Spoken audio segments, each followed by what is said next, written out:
Hello everyone. As you may have guessed from the title of this video, this will be a discussion of the function of police in today's society. We'll be tracing the history of this organization from its historical roots to what they are today.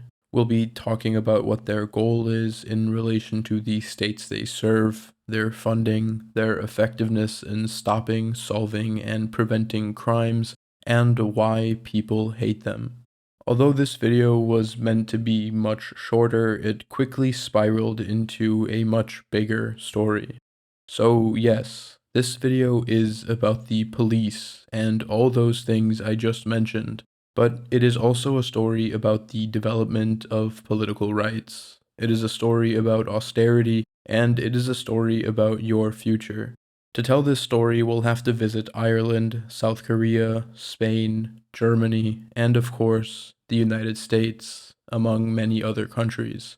I'll be the first to admit that this video is very US-centric because the situation regarding the police is the most apparent in that country, but the core of the analysis will cut deeply into the police in other Western countries, as you will soon see.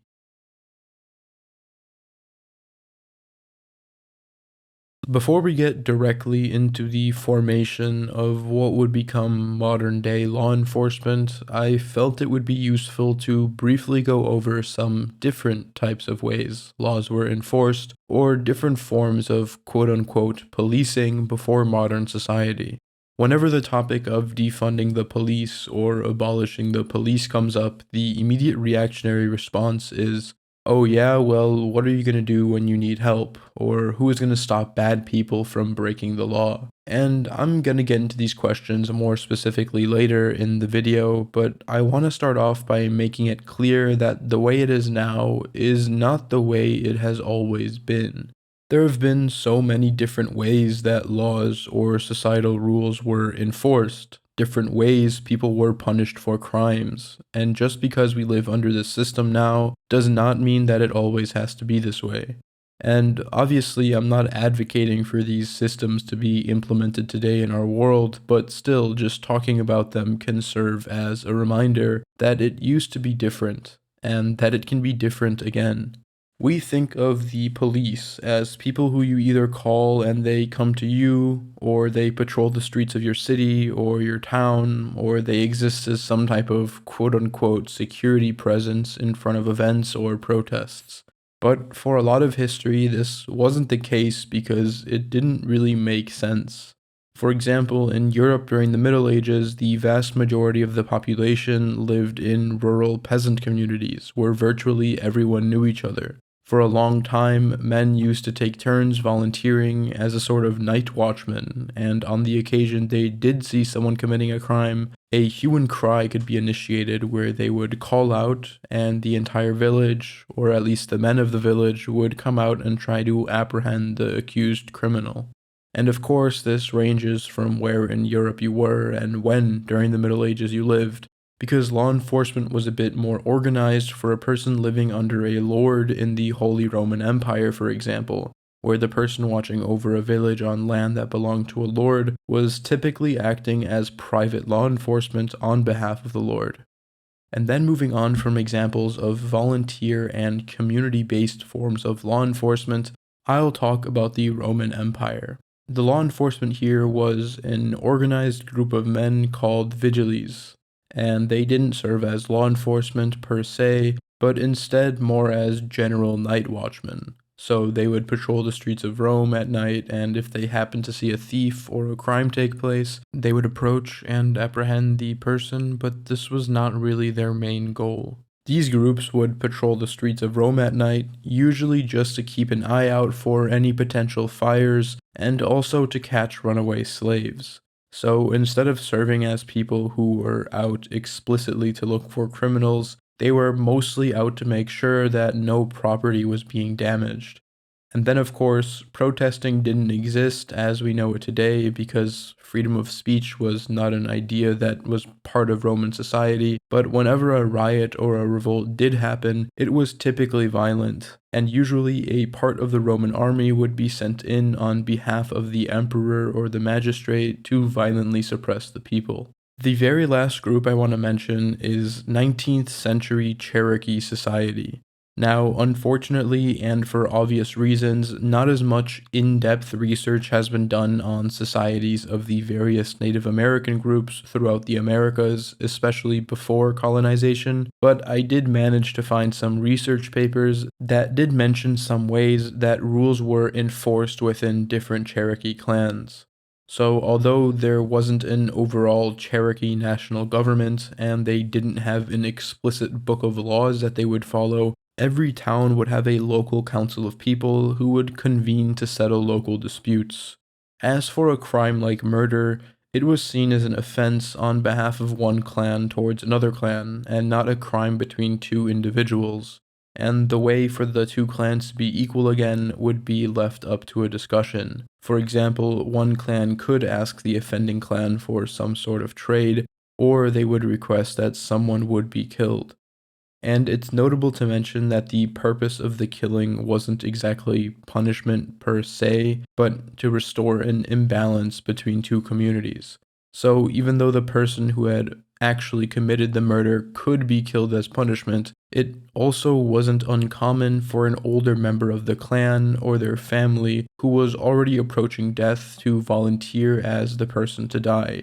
And Ken Treisman, the author of this paper, does mention that murder was a very uncommon crime within the Cherokee community, that most homicides were the result of hunting accidents, and that other crimes such as stealing were also extremely uncommon, especially because virtually everything was communally owned, and any Cherokee who had to travel could find another nearby Cherokee group who would provide them with food and shelter. So, although other Native American groups, like some of the Great Plains Indian tribes, had a role in the community that could be similar to a police officer, other groups like the Cherokee had very different ways of enforcing rules and preventing crime. Now, like I said in the beginning, I'm not saying any of these forms of law enforcement were good or fair, but it's still important to talk about because throughout all the years of human histories, the people who lived in Rome or under feudalism where law enforcement was tied to your lord, or in the Inca Empire, all these people thought that the way they interacted with the law was normal, that that's just how it is. But in reality, these societies developed in the way most beneficial to them. But how did we get from all these different societies' ways of law enforcement to the policing system that exists in almost the entire world today? Well, like many horrible things in today's world, we have the British to thank for that.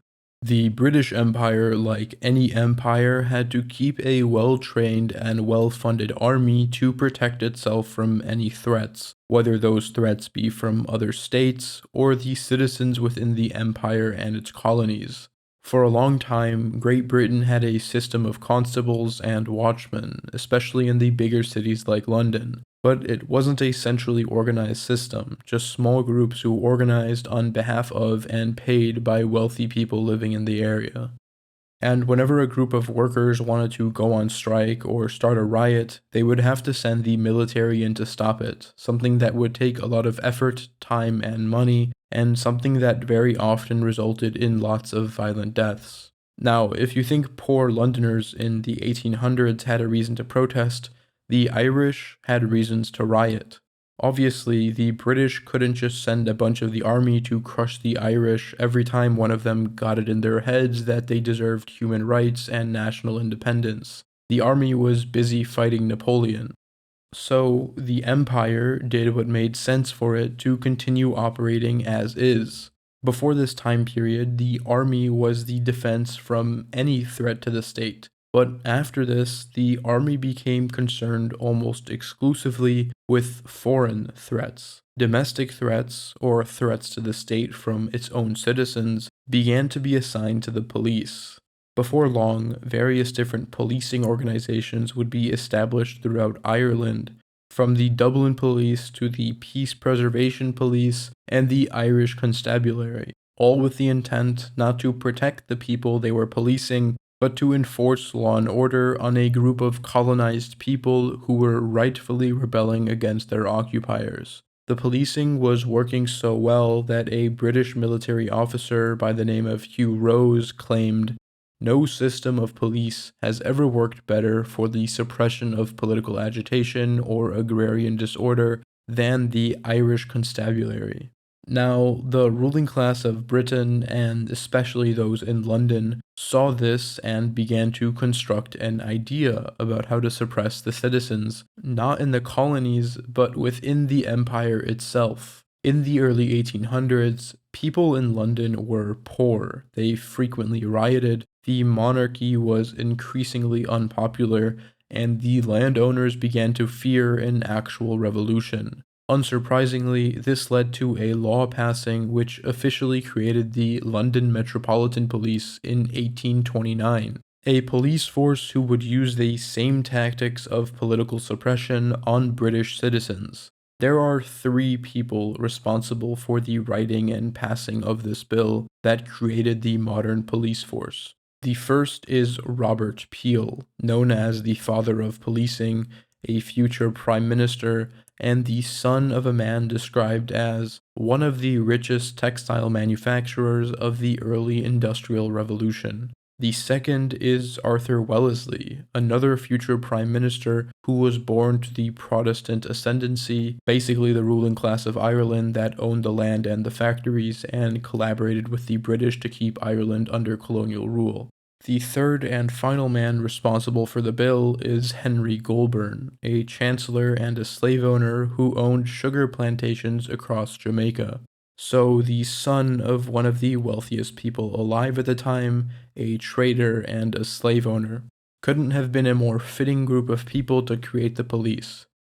These three men had a different connection to each other, however, that being they were all involved in the founding and facilitating of the original policing system imposed on Ireland. The London Metropolitan Police's first commissioner was a military officer named Charles Rowan, who had spent some of his career in Ireland, a qualification that was specifically requested by Robert Peel.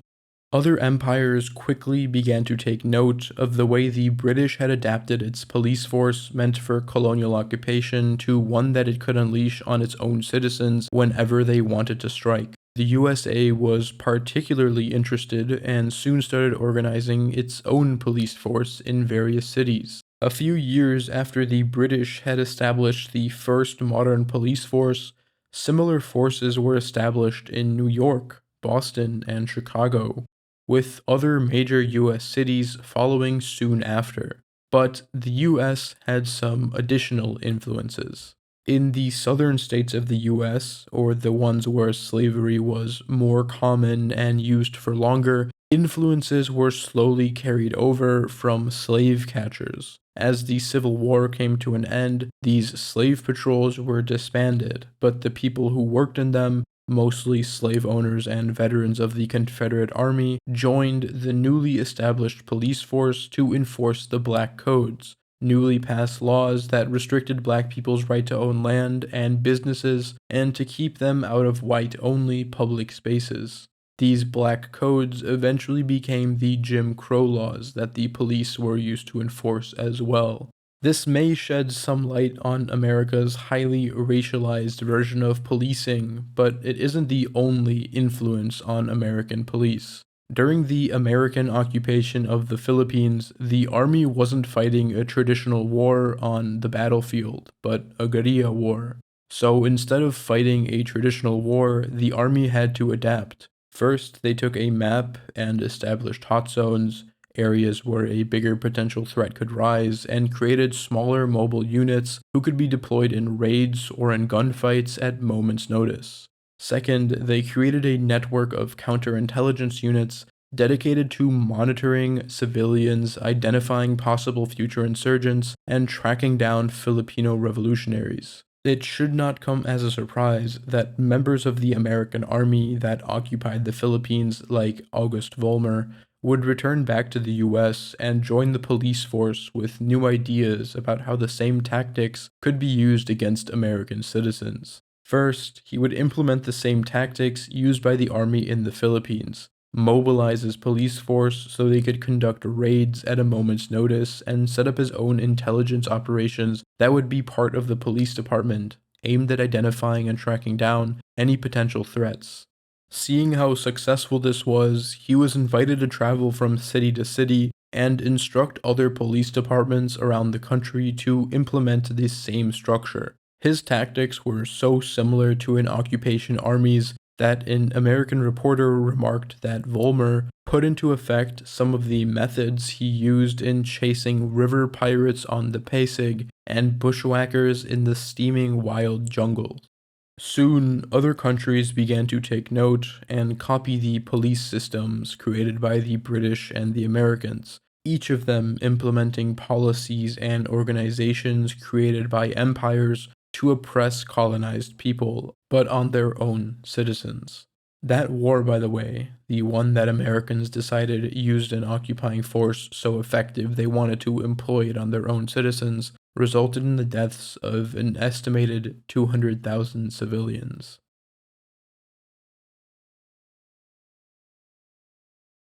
Now that we've established the origins of modern day policing, we can get into the crux of the video. When a person says something like, all cops are bastards, to a person who isn't really politically engaged at all, the reaction is most of the time something like, sure, some police are bad, but those are just individuals. Without the police, who would be there to protect us? Some people have even compared saying ACAB to racism, saying it's a form of discrimination. So, the rest of this video will go over two things. In this part, we will discuss the function of police in modern society, what they have historically been used for, and why the police are essential to maintaining the status quo. In the next part, we will discuss how effective the police is at actually stopping crime, how the money used to fund police departments could be better utilized to prevent crime, and briefly touch on the future of policing. To start off, I'm going to use an analogy that was put forth by professor at Princeton University, Keeanga Yamada Taylor. Imagine a baked cake is modern day policing. It's had a lot of different influences, or ingredients that make up what it is today, how it functions. As discussed, the origins of policing have had lots of influences, from more successfully organizing the oppression of colonized people in Ireland and the Philippines, to putting down labor strikes and riots in London, to catching slaves and enforcing racial segregation laws in the United States. Each of these influences is an ingredient that has been used to bake the cake of modern day policing. But once the cake has been baked, you cannot separate the ingredients from the final product. As discussed in part 1, both the military and the police force are used to protect the state from threats. The military is for foreign threats, and the police are meant for you. These are the arms of the state which will physically impose and carry out its will. But hold on, you say. I don't want to overthrow the government, so I don't have anything to worry about. Well, it isn't just overthrowing the government that falls under protecting the state. It should be pretty uncontroversial to say that the United States and the other countries of Europe are capitalist countries, which means they have many laws that regulate how you exchange your labor for money. The police are there to make sure people follow the law. So what happens, for example, if you are protesting for better labor conditions? In 1893 Chicago, workers of the Pullman Palace Car Company were facing literal starvation. 16-hour workdays, meager wages, and to make it all worse, George Pullman, the company's president, wasn't just their employer, but also their landlord, since they, as well as their families, all lived in a nearby worker town where they would earn money from and pay rent to the same person. An economic depression was coming, and like all capitalists, Pullman decided to freeze rent prices but decrease wages by 25%. The workers, with the help of the American Railway Union, organized a boycott of Pullman train cars and a massive strike, with around 100,000 people participating in the strikes for better working conditions. Obviously, this couldn't continue. The business was losing money, and other business owners started getting nervous that their workers would get similar ideas. But these strikers weren't committing any crimes, and they weren't hurting anybody. So, what did they do? The government changed the law. Equity judges also had to contend with the union's argument that boycotts worked no injury to employers' property. To answer it, the court changed equity's very definition of the term. In place of the inherited view limiting property rights primarily to tangible objects, they adopted the definition that held property to be anything that had pecuniary or exchangeable value, including a man's business or labor. Because boycotts and strikes injured the employer's profit-making activities and therefore their pecuniary interests, they trenched on the employer's property. It wouldn't take long for around 8,000 police officers, supported by 6,000 members of the US military, to suppress the strikers. At first, the union leaders welcomed the presence of the police because they thought it would mean that the strike would continue more organized than it had been before. But the police began to fire into the crowd of strikers, many of them who were there with their wife and their children. One of the judges involved in sending the police and the military to put down the strike would write in a letter, "They have killed only 6 as of yet. This is hardly enough to make an impression. Until they have had much bloodletting, it will not get better." That judge's name was William Howard Taft, who would become the 27th President of the United States just a few years later. 30 people would end up dying while the police shot at strikers, and many more were wounded. This is not a one-off case either. In April 1920, 17 unarmed striking miners were shot in the back by a group of police officers in what became known as the Anaconda Road Massacre. September 1897, in the Latimer Massacre, a group of striking immigrant workers from Lithuania and Poland were massacred by the police. The Ludlow Massacre of 1914, police fired into a crowd of strikers, killing 66 people, 11 of them children. The Columbine Mine Massacre of 1927 resulted again in the police firing into a crowd of people, killing 6 and injuring dozens. The General Steel Strike of 1919, 18 strikers killed. The 1920 Alabama Coal Strike, 16 strikers killed. The Little Steel Strike of 1937, 10 strikers killed. I can go on, but I'd like to point out that these are only the strikes that resulted in a mass killing. There are dozens upon dozens of strikes where only the head of the union or individual strikers were killed, and even more where the police beat and intimidated workers into submission. In these cases, you can clearly tell that the police's objective is not to protect people, but to enforce the law that keeps the strikers in meager wages and long working hours, and to protect the profit of the business owners. This is not a US-centric problem either. The police in Britain, France, Germany, and Italy have long been used to put down strikes and to coerce workers to continue working in unbearable working conditions. In 1918, during the end of World War I, during the German Revolution, there was a massive societal unrest and an increase in support for a more worker-focused form of government. So, what did the police do?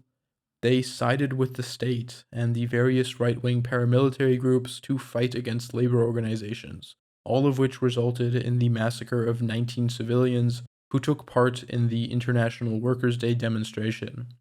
None of this is surprising, of course, because only a few years later, the German police would become an enthusiastic part of Nazi Germany's system of oppression, which allowed them more powers than they previously had and encouraged violence against communists, Jews, Romani people, and other opponents of Nazi rule.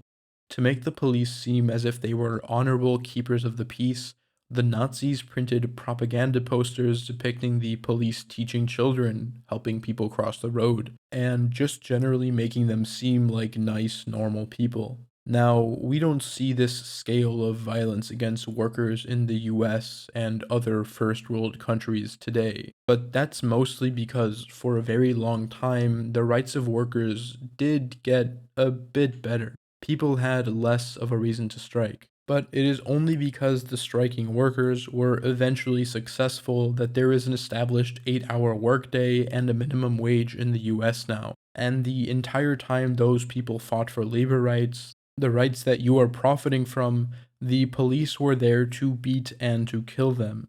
The situation of workers in the United States, Britain, and Germany, among many other first world nations, is slowly declining. So you can expect to see more union building and labor organizations continuing the tradition of fighting for better living conditions in the near future. And you can expect the police to be sent there to beat them and kill them the same way they did 100 years ago.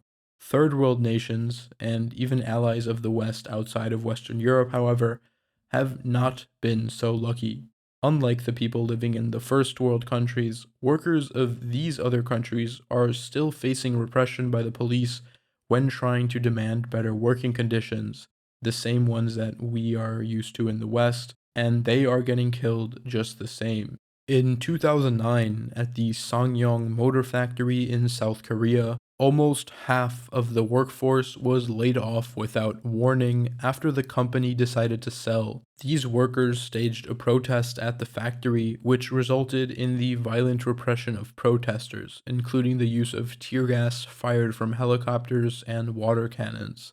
By the end of the protest, the police had blockaded the factory and prevented the strikers from receiving water, food, and electricity.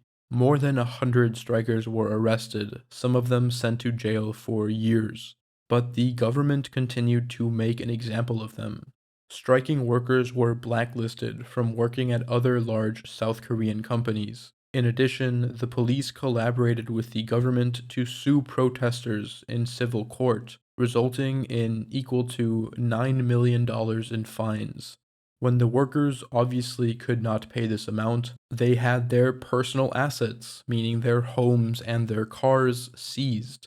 These people were basically made homeless and unable to find work at another motor company within their country for staging a protest. The most recent case I found of this happening, though, is in January of 2025, where the South African police killed 87 protesting miners. Although I'm sure in the process of writing and editing this video, it has likely happened again. All of this is because the police exist to protect the state, to protect private property, to keep labor from organizing, and to enforce the laws that keep society running. Much like in the British Empire, the United States had realized repressing labor movements looked a lot better when it wasn't done by the military.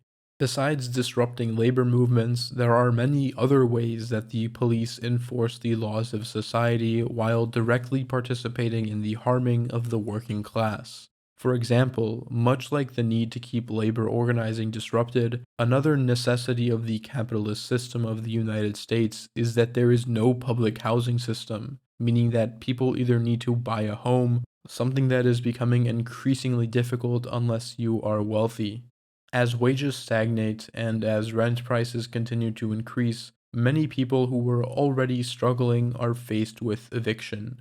After COVID, for example, rent prices increased drastically and the rate of evictions filed grew by more than 50%, resulting in 3.5 million evictions filed in a single year. In 2016, 7 evictions were filed every minute.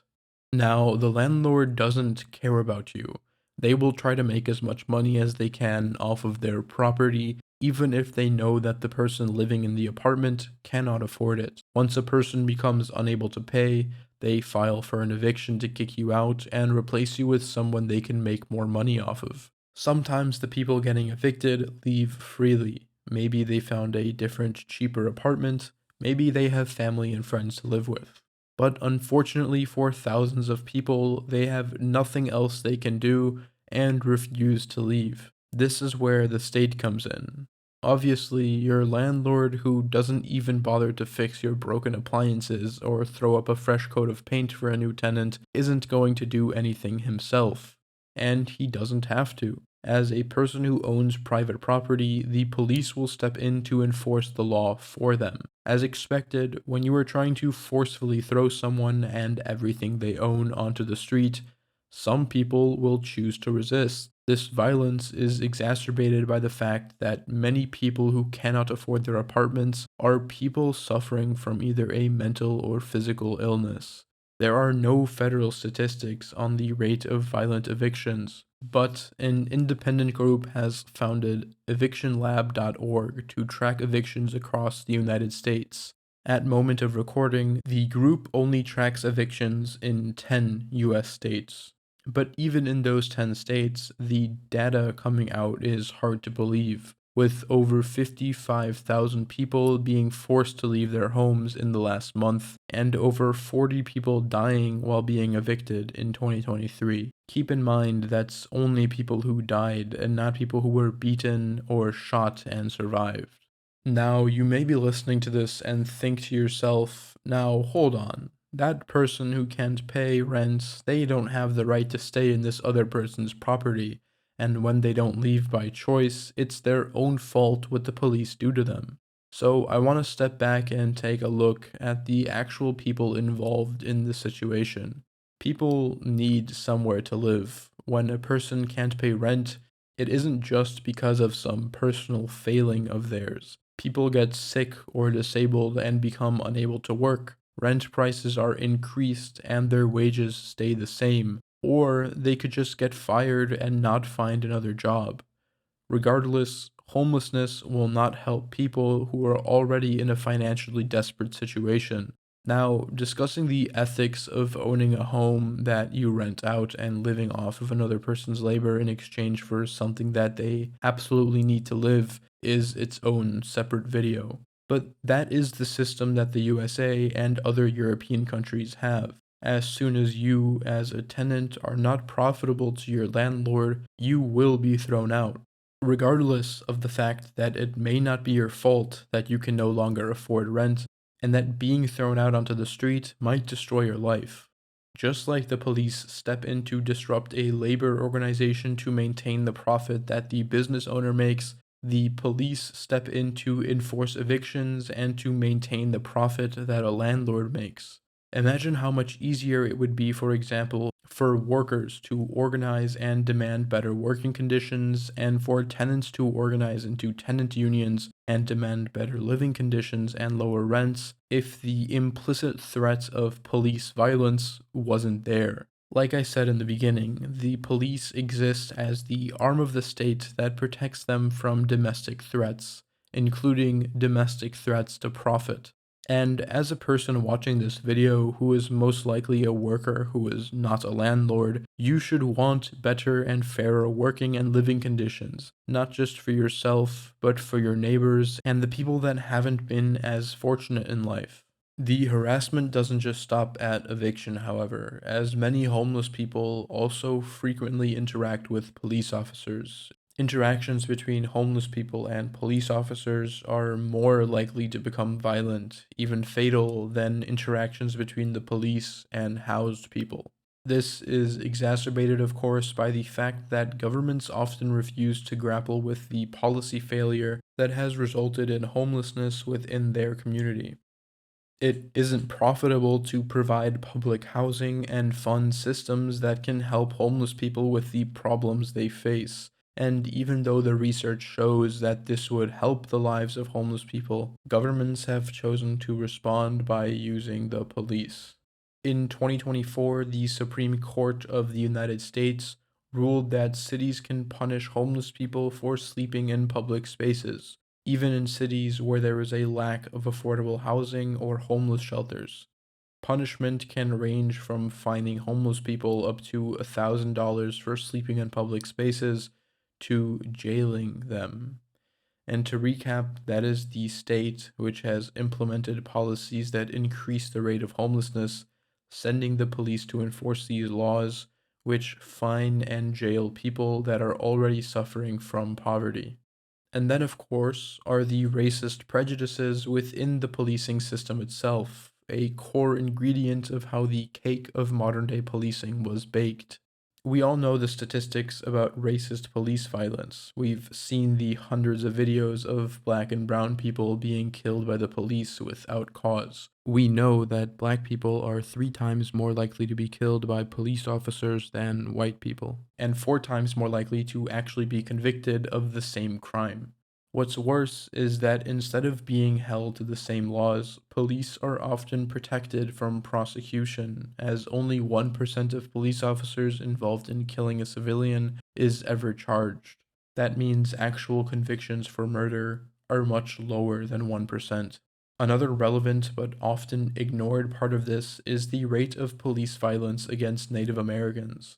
Black Americans and Native Americans are constantly switching between the number 1 and number 2 spots of most common victims of police violence. It is not a coincidence that these two communities have some of the highest rates of poverty and substance abuse in the US.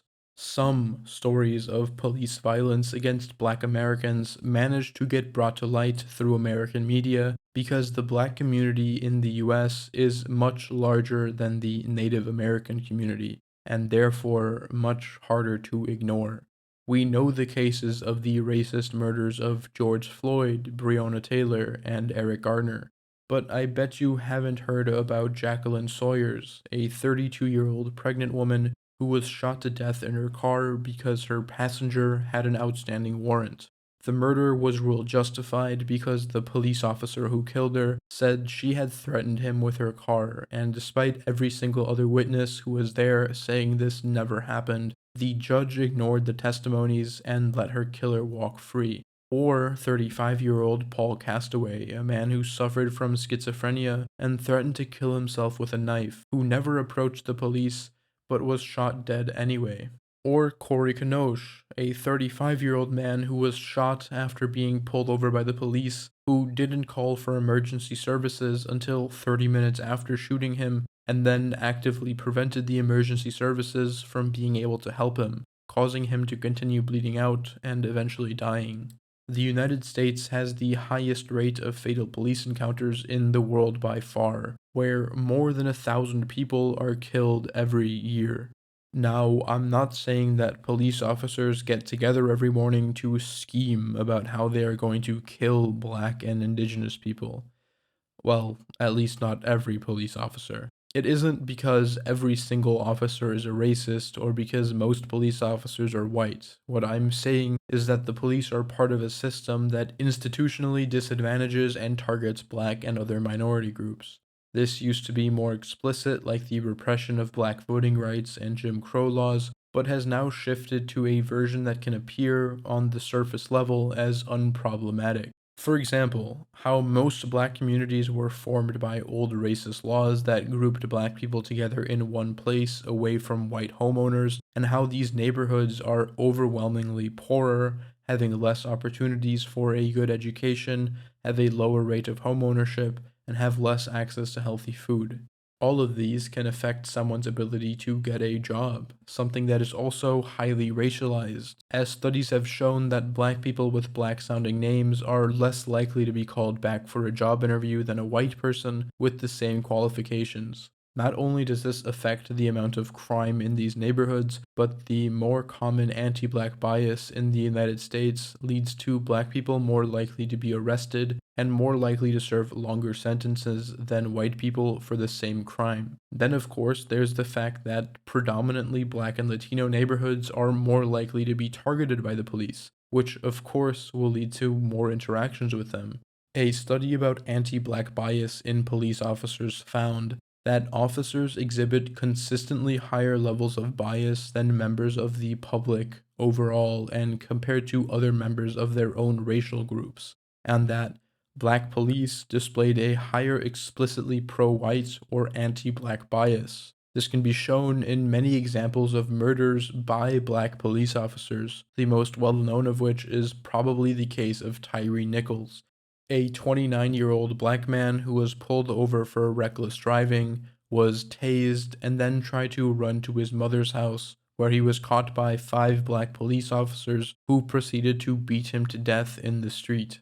This isn't anything new though. The 1991 film Boys in the Hood, written and made by mostly black people about their experiences growing up in a low-income, mostly black neighborhood, includes a scene where 2 young black men are randomly pulled over, searched and harassed by a black police officer who appears just as, if not more sadistic, than his white partner. Huh. You're scared now, huh? I like that.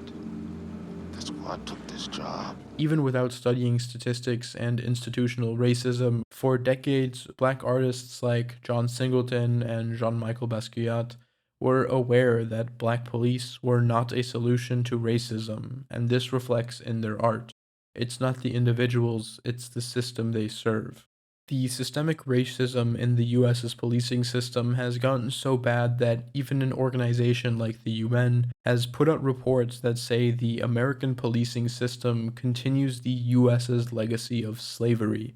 And considering the fact that of the entire world, the United States imprisons its own citizens at a much higher rate than any other country, that the majority of prisoners are members of marginalized communities, and that more than 400,000 prisoners are people in pre-trial detention, meaning that they have not been convicted of any crimes, and that a significant amount of prisoners are imprisoned for non-violent offenses, that is not a far-fetched conclusion to draw. Keep in mind that while the police in the US may be the most obvious and the worst offenders of maintaining the status quo through racist violence, this is prevalent throughout Latin America as well, where indigenous people are frequently killed by the police, as well as the whole of Europe.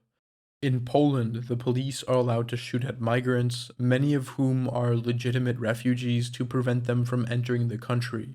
In France, migrants, especially those from North Africa, are frequently killed by police in the streets or in custody, the most recent case of which was a 17-year-old Algerian Moroccan boy who was shot point blank for trying to escape from the police after he was pulled over. In fact, French police were deployed en masse in 2024 to quell protests in the French colony of New Caledonia because the French government wanted to change the New Caledonian constitution and introduce a bill that would reduce the representation of the indigenous inhabitants in their own land. 13 people, including children, would die, and over 2,000 people were arrested.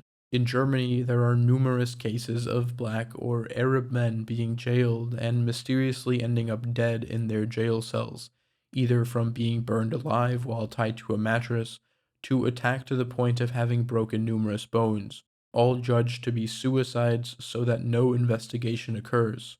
Similarly to the police in France, the police in Germany are also exported abroad. It was recently announced that members of the German police are going to be sent to Gaza, not for the safety of the civilians that had just endured a genocide supported and funded by the German government, but to prevent Hamas from regaining control of the Gaza Strip. And while we're on the topic, I wanted to briefly mention that Israel broke the ceasefire and has returned to bombing Gaza. Reports are coming in that almost 1,000 civilians have been killed, although it is almost certainly more. Organize yourself in some way, educate yourself about what's been happening and what you can do about it. I recommend checking out the ODS initiative. I've been speaking with a few people from the group, and I'd recommend reading into it. Within Germany especially, the rate of police violence, especially during protests, has gotten so bad that human rights organizations have criticized the police in Berlin for their excessive use of violence against civilians. And while we're at it, let's talk about the function of the police in political repression. Now, some may hear political repression and think, whoa, political repression in the West? That's impossible. We stand for liberty and freedom. I see this weird idea online that political repression is something that only happens in countries that America and the West coincidentally hates, like Russia, Iran, or China, and that America or other European countries don't repress political opponents, and that the status quo is maintained not by the violent repression of any opposition, but because these countries just have freedom or some wholly democratic system that anyone who would even dare challenge the state would have to be some extremist. But this isn't anywhere near the truth. We've already talked about police repression of labor movements, and you've most likely heard about the violent repercussions and arbitrary arrests that fell upon black civil rights protesters who participated in nonviolent protests such as sit-ins, marches, and boycotts. But let us continue on this path of analysis and reach the only conclusion to be had on the function of the police. Where there has been resistance to the capitalist system, whether that be in the form of increased workers' rights, black civil rights, or women's rights, the police have moved to prevent them from reaching their goals. While women were protesting for their right to vote, they were often threatened and arrested while pushing for political change. In 1910, Britain, for example, after the Prime Minister had refused to consider a bill giving a small minority of women who owned property the right to vote, 300 suffragettes tried to storm Parliament to force a conversation. The police responded, beating them in the streets, repeatedly sexually assaulting them, and arresting more than 100 of them. In the US, in 1917, a group of suffragettes were arrested for picketing in front of the White House, and while in jail, were beaten so severely that some suffered heart attacks and were tortured by methods including force feeding and chaining them in uncomfortable positions for a long period of time. During the civil rights protest and after, the US has continuously harassed, arrested, and killed protesters. Martin Luther King and many other civil rights leaders have become a sort of liberal darling in today's culture, but it's important to realize that liberals and conservatives alike despised MLK during his life. MLK was arrested numerous times while being a part of the civil rights movement, all as a part of an attempt to get him to shut up. In 1956, he was jailed for driving 30 miles per hour on a 25 per hour road. In 1958, he was arrested for loitering, and on numerous occasions, he was arrested for civil disobedience. The very same peaceful protests that Americans are taught was how black people won their civil rights. Except black Americans didn't just achieve civil rights via peaceful protests. There were other groups focused on the liberation of black people that took a more militant approach, a more internationalist one, that received even harsher treatment. A prime example of this was the murder of Black Panther leader Fred Hampton. After spending his short life organizing not only black civil rights groups like the Panthers, but also groups focused on poor white and Latino youth, organizing reading groups, and providing free breakfast to poor kids in Chicago, the police had decided that Hampton was a communist threat and that he needed to go. So after an FBI informant drugged him, the police entered the house he was staying at in the early hours of the morning, killed and arrested other Panthers at the house, and then shot the 21-year-old Fred Hampton in the head twice at point-blank range while he was asleep. Similarly, in 1985, the headquarters of MOVE, a Christian anarchist black liberation group, was surrounded by 500 police officers to evict and arrest MOVE members. When the police started throwing tear gas into the building, members of MOVE began to shoot back. So the police responded by dropping a bomb on their apartment building, killing several people, including 5 children. The police then prevented the firefighters from stopping the fire for over an hour, resulting in the homes of 250 people completely burning down. Lethal force has also been used by the police and other state apparatuses in quelling protests against America's numerous wars. In 1970, after a group of anti-Vietnam War protesters at Kent State University had already suffered beatings and tear gas thrown in their face by the police, the National Guard was called in and ended up shooting 13 people, killing some that weren't even a part of the protest. Not even 2 weeks later, the police would come to Jackson State University and shoot 14 black students who had just been staging their own protest over the rumor that Charles Evers, a black rights activist, had just been killed. Following the death of George Floyd and the subsequent Black Lives Matter protest, police killed 2 protesters, one of them shot in the back and the other kneeling on the ground with his hands in the air. But political repression doesn't always have to mean outright murder. The amount of police brutality that had just occurred during the BLM protest is so numerous that an entire Wikipedia page has just been created documenting instances of police violence against protesters. Controlling protests and making people afraid to go onto the streets to meet up with other like-minded individuals is also a function of the police that aims to prevent the forming of larger political groups and movements. We can take the massive pro-Palestine protests of the last year and again look to Germany and the US, the two biggest financiers and supporters of the Israeli genocide. I'm almost certain that everyone watching this video has seen the videos coming out of the streets of Berlin or on university campuses across the US. When those videos come out, do you think other people who haven't yet been to protests are as enthusiastic about going? Or do you think they might change their mind about participating if they will get beaten up as well? To people in their 20s watching this who have been active in protests, how many times have you told an older loved one, like a parent or a grandparent, about experiencing violence at a protest or seeing some? And how many times has that person responded by saying, "You should take care of yourself and stay at home, don't get mixed up in any trouble," or even, "I'm sure the police had a reason to arrest or attack that person, they must have done something." It's exactly this kind of mentality that the police hope to create to prevent people from being active in their community. And it isn't all types of protests that the police try to break up either. The police are much more likely to use violence against left-wing protesters than right-wing protests. And while this study pertains to the US, the same is true in Europe as well. Going back to Germany for an example, the pro-Palestine movement has been heavily criminalized over the last 2 years. First, they made it illegal to say "from the river to the sea" and other pro-Palestine slogans, and used people saying this as a reason to break up a demo. Then the police started raiding the homes of activists and the offices of pro-Palestine organizations.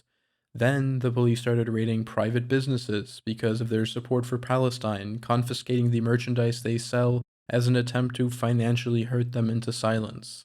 All of this has culminated into the outright banning of Arabic at Palestine protests. Yes, a language spoken by upward of 1 million people in Germany, the language of the people who have just had to suffer a genocide, is illegal while at demonstrations. In addition to this, the police have also recently started pulling Palestinians off of the street, putting them into jail, and trying to deport them. All of this is justified in Germany's fight against alleged anti-Semitism. Meanwhile, Nazi and German nationalist demonstrations are allowed to roam the streets undisturbed. That saying on the banner, by the way, is part of a popular right-wing narrative of a double Holocaust that seeks to paint other things that happened during World War II as the same as the Holocaust carried out by Nazi Germany. In this instance, this flag is implying that the bombing of Dresden can be compared to the Holocaust. If that isn't a complete trivialization of genocide, then I don't know what is.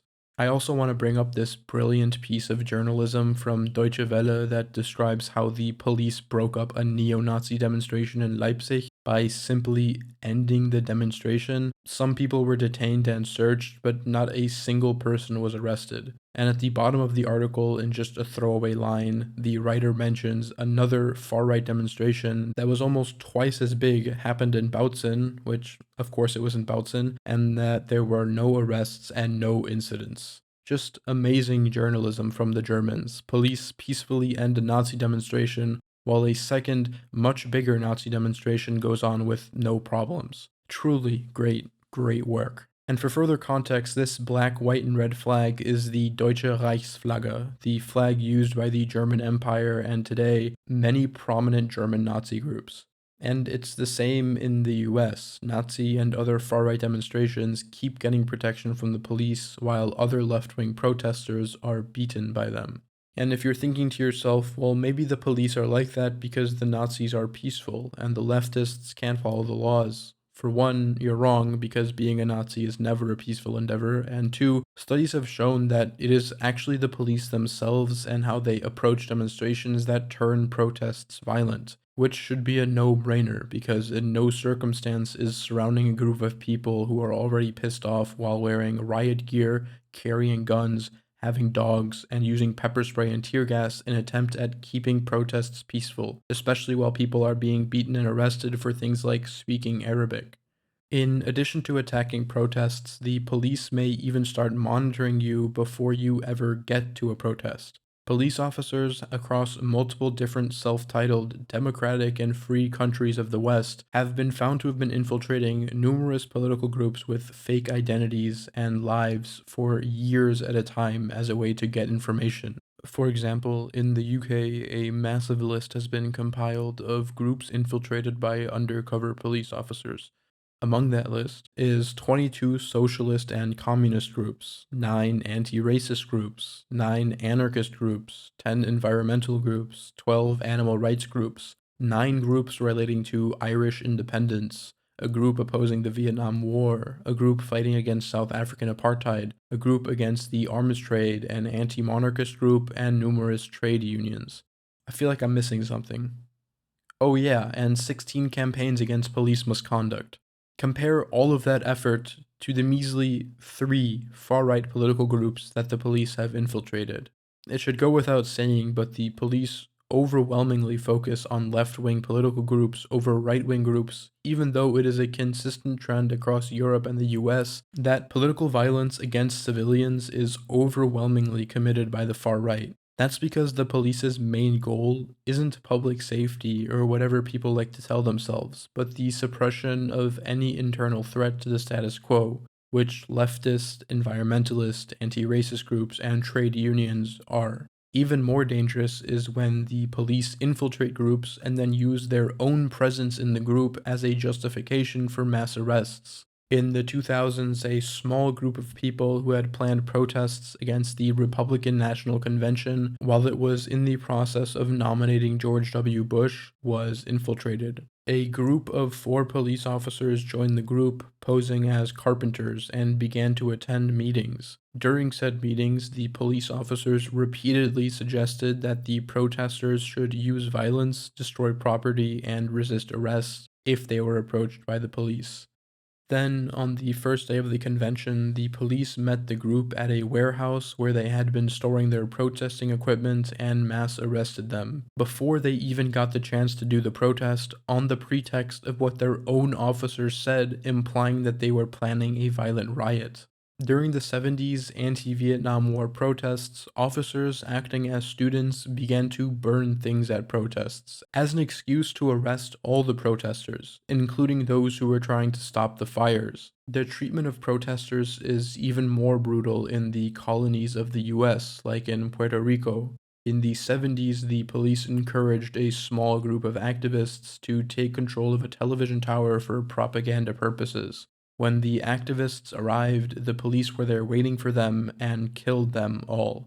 Compare the treatment of left-wing groups to how the police quote-unquote infiltrate right-wing groups. In the 60s and 70s, the police infiltrated the Ku Klux Klan and became aware of numerous plans they had to attack the civil rights movement.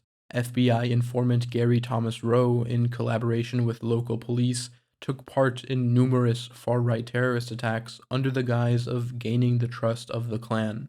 What the state deemed to be acceptable collateral for this task is the random murder of a black mother, the burning of buses occupied by the Freedom Riders, and taking part in the bombing of the 16th Street Baptist Church, an explosion that killed 4 little girls. Gary Thomas Rowe was given blanket immunity for any crimes he committed while undercover with the KKK in service of the local police departments. This trend stretches to today. Even with the overfocus on left-wing political groups compared to right-wing ones, the little effort put into infiltrating right-wing groups doesn't seem to change much. In Germany, the police had been tracking members of a neo-Nazi network called the National Socialist Underground, and even went as far as supplying them with weapons. That group went on to murder numerous people across Germany before 2 of the main perpetrators killed themselves. Or we can talk about Tobias Ratin, the spree killer who in 2020 went into numerous kiosks and bars and murdered 9 people with immigrant backgrounds. Tobias has a blog in which he wrote about his desire to exterminate entire groups of people off of the face of the earth, advertised this blog via graffiti in the streets of Hanau, and even sent emails to public prosecutor's office with his address and his far-right views because he believed they were secretly trying to communicate with him.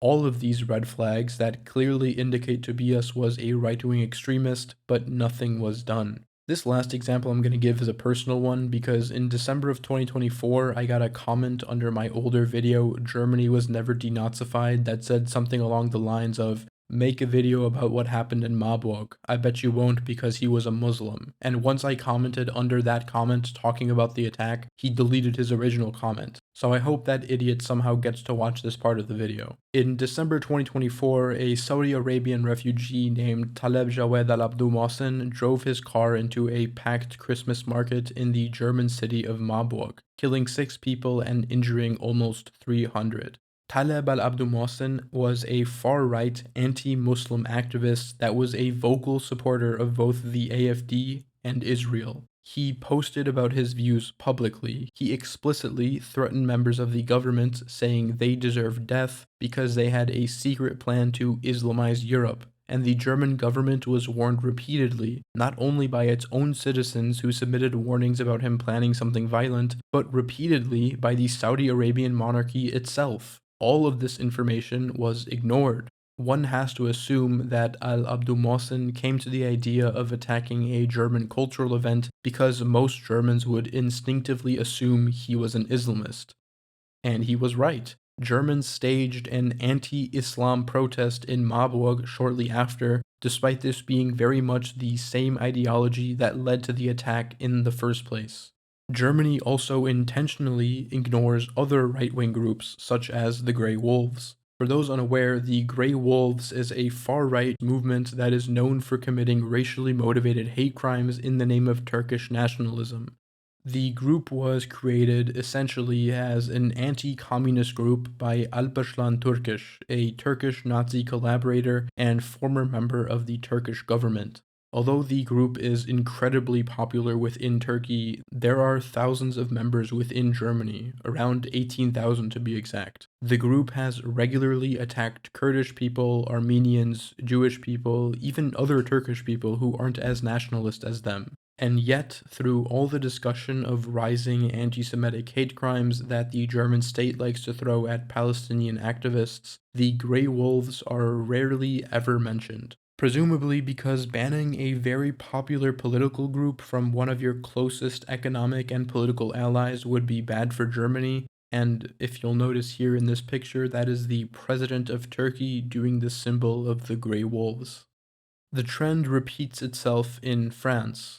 In February of 2025, a neo-Nazi group attacked a screening of a film at a Turkish cultural center, put on by the communist youth group Young Struggle. They beat many of the attendants and ended up stabbing one of the members. Afterwards, they ran through the city yelling, "Paris is Nazi and Lyon is Nazi too." Now, while the police in France have no problem beating and arresting people protesting for better pensions or shooting children in the banlieues with rubber bullets, it seems like the same attitude is not carried over to far-right activity. Because this wasn't just any group of neo-Nazi friends who did it, but a very well-known neo-Nazi group called the Jeunesse Bouillon.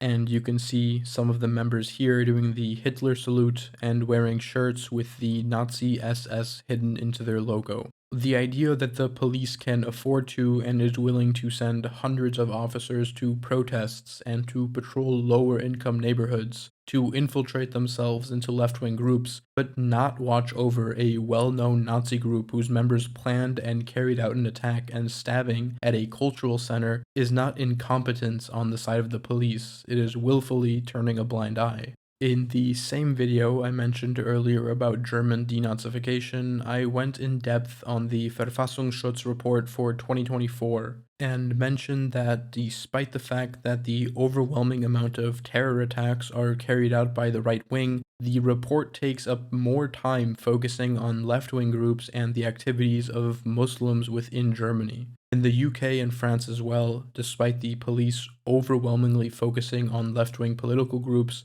the police state that left-wing groups do not have a recorded propensity for violence. And if all that wasn't disturbing enough, It gets worse. In a recent article posted by Red, a news organization that I highly suggest everyone checks out, another aspect of police infiltration is highlighted, that being the use of these undercover identities to elicit sex from other members of the political party. Police across Europe, from Spain to the UK, both male and female officers, infiltrate political groups and start sexual relationships with other members of said group in order to gain their trust. Some of the women tricked into these relationships have filed official complaints for things like sexual misconduct and torture while said officers were undercover. This undercover mission has gone so far that some of these officers have fathered children while under these false identities. And this isn't some one-off thing that some police departments do. This has been defended by the highest level of government, such as the Minister of Internal Affairs of Spain, by claiming the need to use these methods to control left-wing groups. In addition to intimidating protesters using violence, the police are also used to arrest and threaten journalists for reporting on news that the state doesn't agree with. In the year of 2024 alone, more than twice the amount of journalists were arrested in the previous 2 years, with over 90% of the arrests being related to coverage over the protests against the Gaza genocide. Even something as small as making YouTube videos critical of the United States can get the Department of Homeland Security to visit you because of un-American activities, like with what happened in the case of the YouTuber Second Thought. On a side note, you should really check out his video, Is the US a Police State, for more information. I highly recommend the channel and the videos that he makes. In Germany, there are cases of journalists like Michael Tramer, for example, being arrested at protests for crimes like trespassing, despite the protest being a public event and also identifying himself as a journalist. Tramer could face up to a year in jail for his coverage of the environmentalist protests.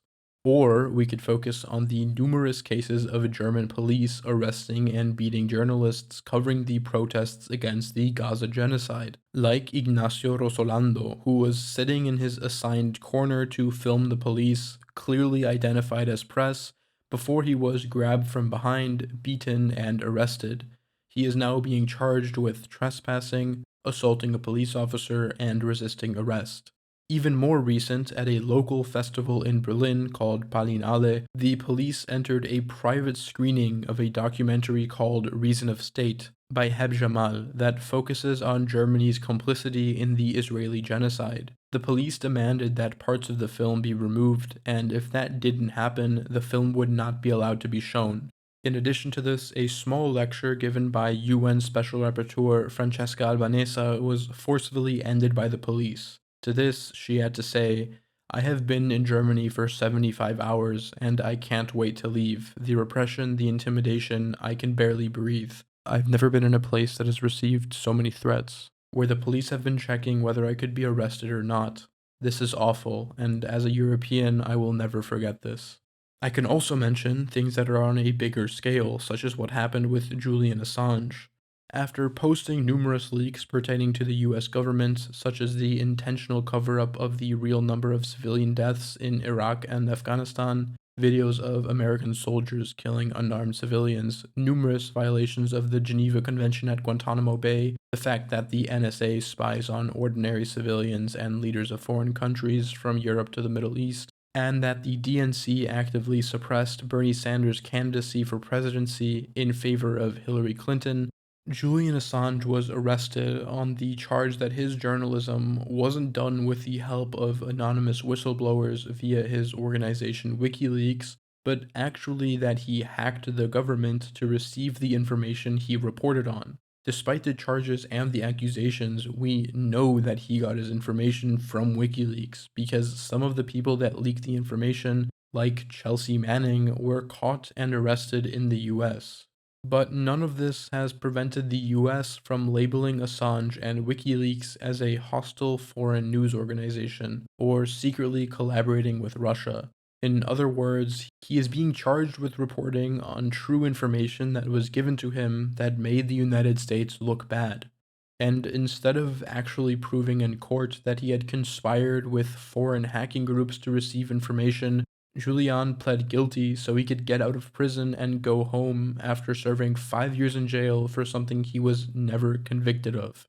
Or we can talk about Europe's longest serving political prisoner, Georges Abdallah, for his involvement in the struggle for a free Palestine. Abdallah has been in jail in France since the 80s. Despite French courts granting him parole in 2003 and again in 2013, the US State Department intervened and prevented his release. And I want to point out here that I am only referring to cases of political repression that happened in the last few years. If I were to talk about the American reaction to protests against the war in Iraq or any hint of leftist sympathies in the 50s and 60s, we would be here all day. And if you're wondering, if the US is so bad, why doesn't this happen to more journalists more often? Then the uncomfortable truth is honestly that most American and European journalists are completely complacent within their own country and unquestionably toe whatever the dominant narrative is. The sharing of biased and false news has become all too common on social media. More alarming, some media outlets publish these same fake stories without checking facts first. The sharing of biased and false news has become all too common on social media. More alarming, some media outlets publish these same fake stories without checking facts first. Unfortunately, some members of the media use their platforms to push their own personal bias and agenda to control exactly what people think, and this is extremely dangerous to our democracy. While it's true that reporters at CNN and Fox News have different worldviews arguing about racism, homophobia, and gun laws, this is not dangerous to the state.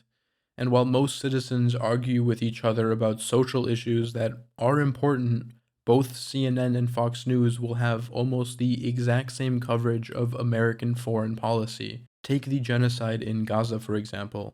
Not a single mainstream American media company strayed from repeating American and Israeli narratives about Gaza, as was also the case in other European countries who supported the genocide, such as Germany and the UK.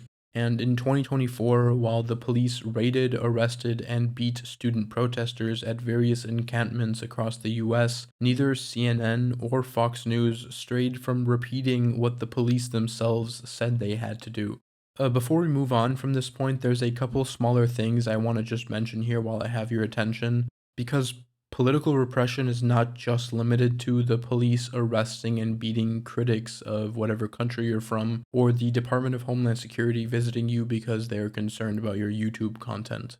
For example, the United States has started to deport legal US residents because of their participation in pro-Palestine protests. It's important to note that there's actual historical precedence for this. Columbia University collaborated with the US government to deport one of its own students in this case, but Columbia, like the Germans, has made it a point to be on the wrong side of history nearly every chance it gets, as it has expelled student protesters who protested against the Vietnam War and even Nazi Germany back in the 1930s. Axel Springer, one of the largest multimedia corporations not just in Germany but in all of Europe, makes its journalists and newspapers uphold three main points. They are not allowed to criticize the EU and NATO, they are not allowed to criticize free market capitalism, and they are not allowed to criticize Israel. One wonders how free the media can really be when one cannot criticize their country's foreign policy, their allies, or their economic system. And that's not even mentioning the NSA, an organization that spies and keeps track on its own citizens, not to mention the citizens and leaders of foreign countries, in a way far more invasive than the NKVD or the Stasi ever were. So let's put together all the points that have been made throughout this part of the video and clarify the function of the police in today's states. From its origins, the police were created as a domestic force to protect the state from its own citizens because the ruling class had begun to fear the outbreak of revolutions. These organizations were influenced directly by military and anti-guerrilla groups who killed thousands of civilians in Ireland, the Philippines, and other colonies, something which members of the government actually considered to be a good thing at the time, which is why they decided to impose it on their own citizens. As history has progressed, numerous social and political movements have come about. Today, it is generally considered a good thing that women's suffrage and civil rights for black people were fought for. Looking back, the US involvement in Vietnam is also not looked at as fondly as it was back in the 60s and 70s, and more sympathy is gained for the few that did decide to protest it. And while a 40-hour work week does suck, the reason that a 40-hour work week is generally accepted at all is because thousands of workers got together and fought against working 60 hours a week. So, why is it that any time these movements broke out, movements that actually helped the lives of people, the police were there to put them down?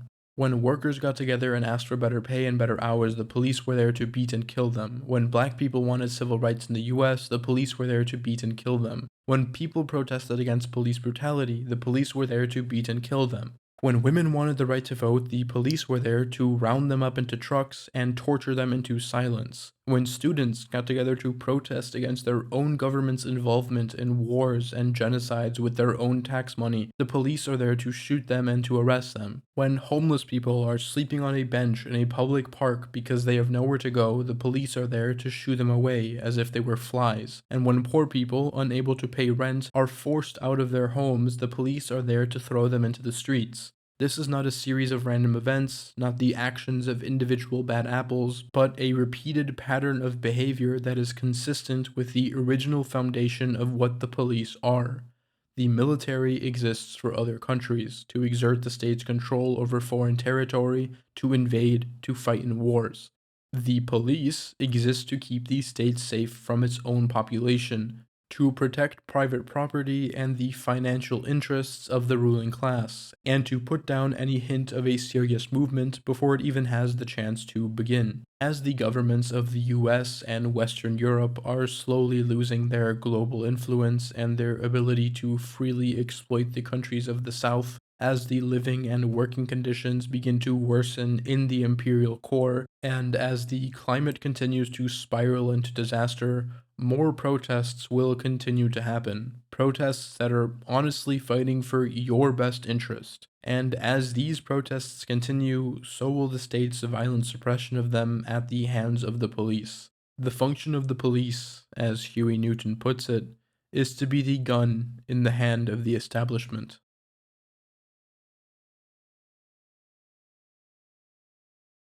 Now, I know what some of you are probably thinking. Okay, so the police do all that stuff, and maybe their main goal isn't to defend us. But think about all the crimes they solve, the crimes they prevent. When you're in danger, who will you call for help then? I can understand this feeling, but I think it comes from a place that misunderstands what crime is and the effectiveness of the police in solving or preventing them. But before we get into all of that, I'm gonna go a bit off topic. A major part of how this mindset is formed is through the media we consume. There are literally hundreds of shows pumped out to humanize the police, to make us sympathize with them, and to paint them as some force of good in society. In the US, movies and shows that portray the police or some other law enforcement agency as a force for good number literally in the hundreds across genres, such as Brooklyn Nine-Nine, Dexter, Bad Boys, The Blacklist, Monk, Law & Order, Fargo, Silence of the Lambs, The Rookie, NCIS, True Detective, Criminal Minds, S.H.I.E.L.D., Rush Hour, 21 Jump Street, Bones, Seven, The Killing, and basically all the MCU films. And the number of films and TV where individual characters are police officers is much more. But the truth is, the daily lives of police officers are nothing like the lives on those TV shows, because those shows are entertainment with the added intention of influencing your opinion of the police. For one, police officers in TV shows regularly break their own rules, like the need for warrants, due process, reading of Miranda rights, and search and seizure laws, which, sure, are ignored because they want to make the show fun and entertaining. But at the same time, if some kid who's grown up watching 20 different US cop shows has never been taught about their own rights in school and is suddenly in trouble with the police, do you think they're going to know what their rights are? Or do you think they'd be more willing to let the police do more than they are legally allowed to because they don't know any better? And for two, having goofy or brave TV and movie characters pop up in your head whenever you hear about some random kid getting shot or any of the other horrible things that happens puts a little voice in your head that suggests that the police officer accused of doing that horrible thing actually maybe had a reason to do so, or maybe he's just a bad apple.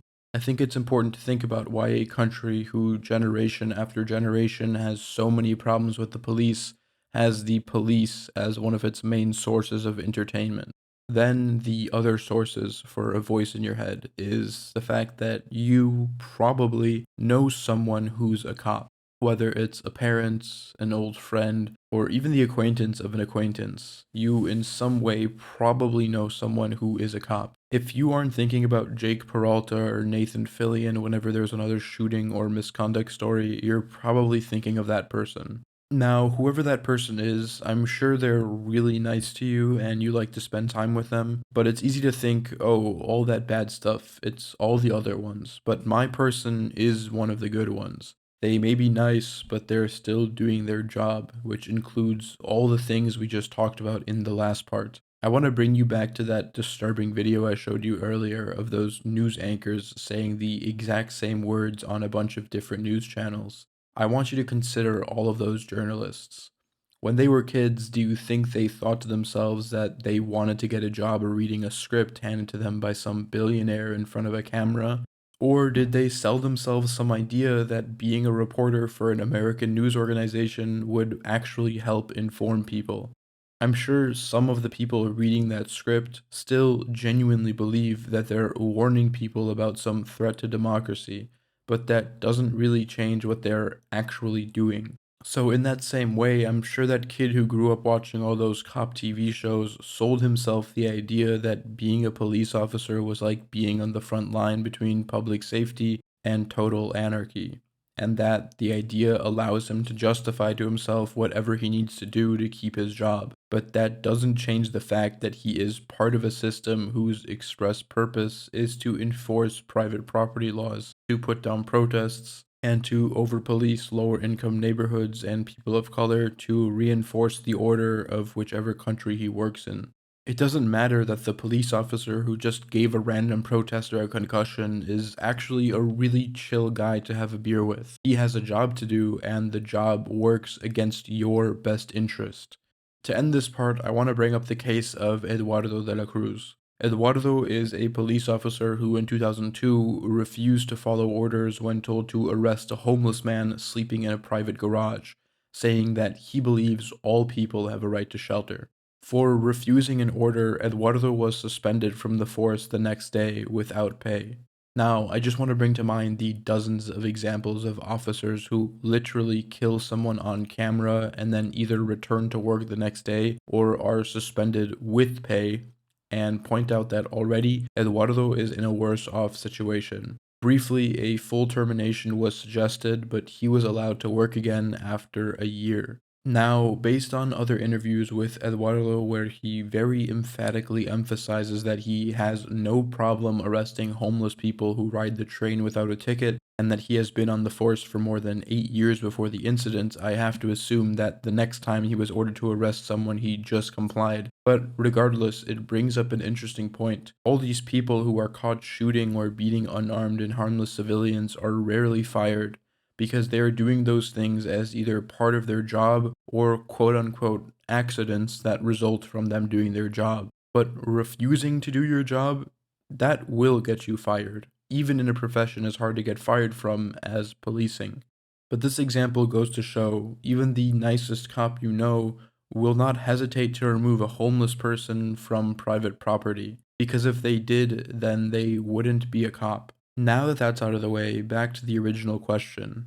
Are the police necessary to protect us? Do they actually solve crime?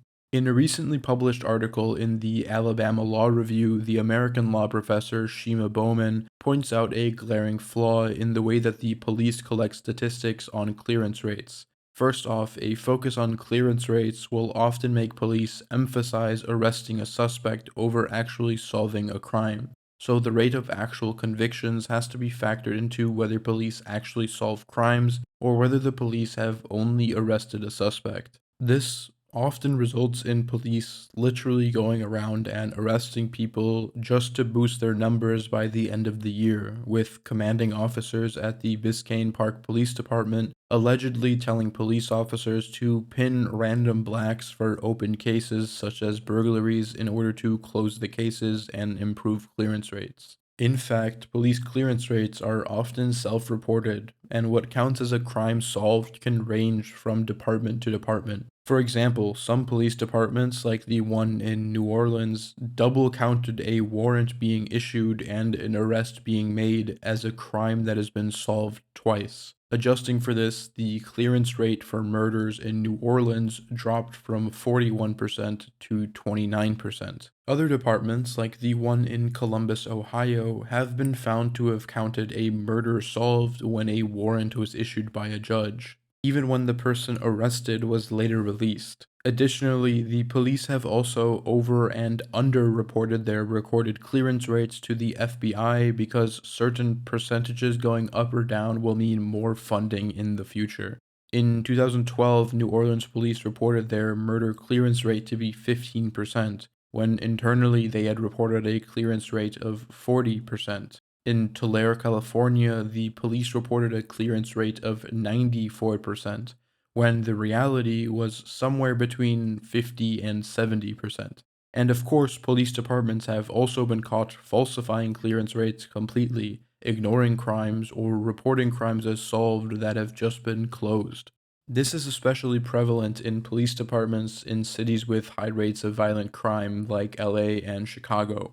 In LA, crimes like stabbings and robberies were intentionally classified as lower crimes to lower the crime rate in LA, with an audit in 2015 revealing that over 25,000 crimes had been mislabeled in the previous years. In Chicago, a city that is already well known for its exceptionally high rate of violent crimes, it is estimated that almost 1 in 4 violent crimes are mislabeled as minor offenses.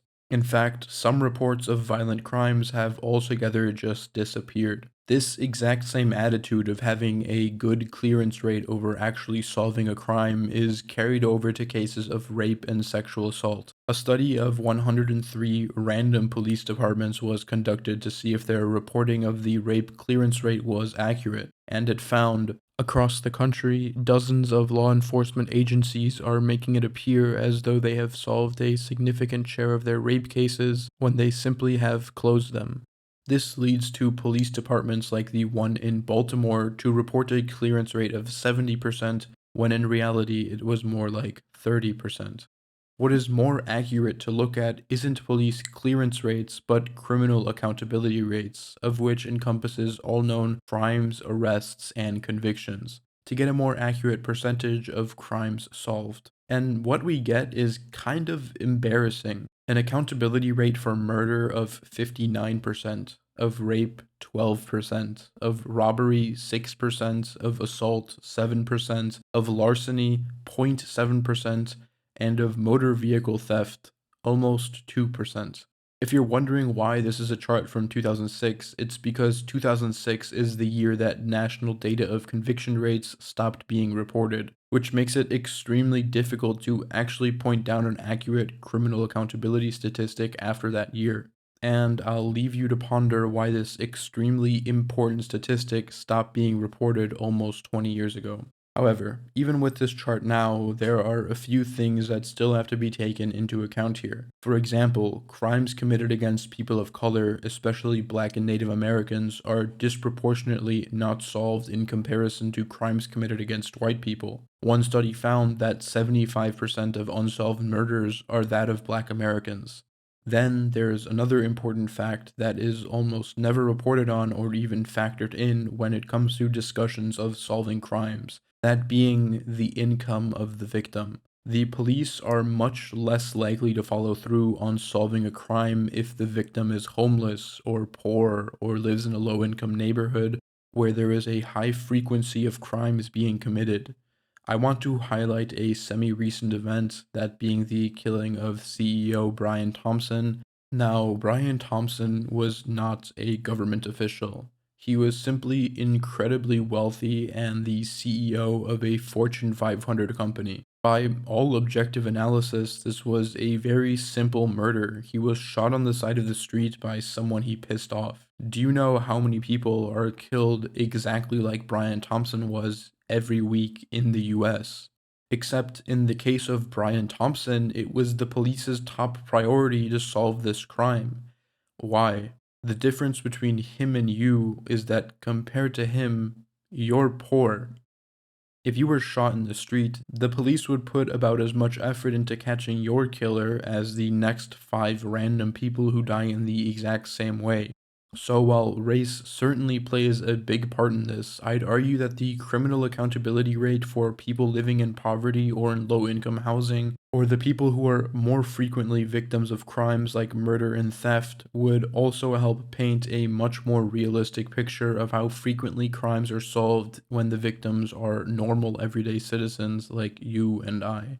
Shima Bowman ends her article stating, "How effective are the police at solving crimes?"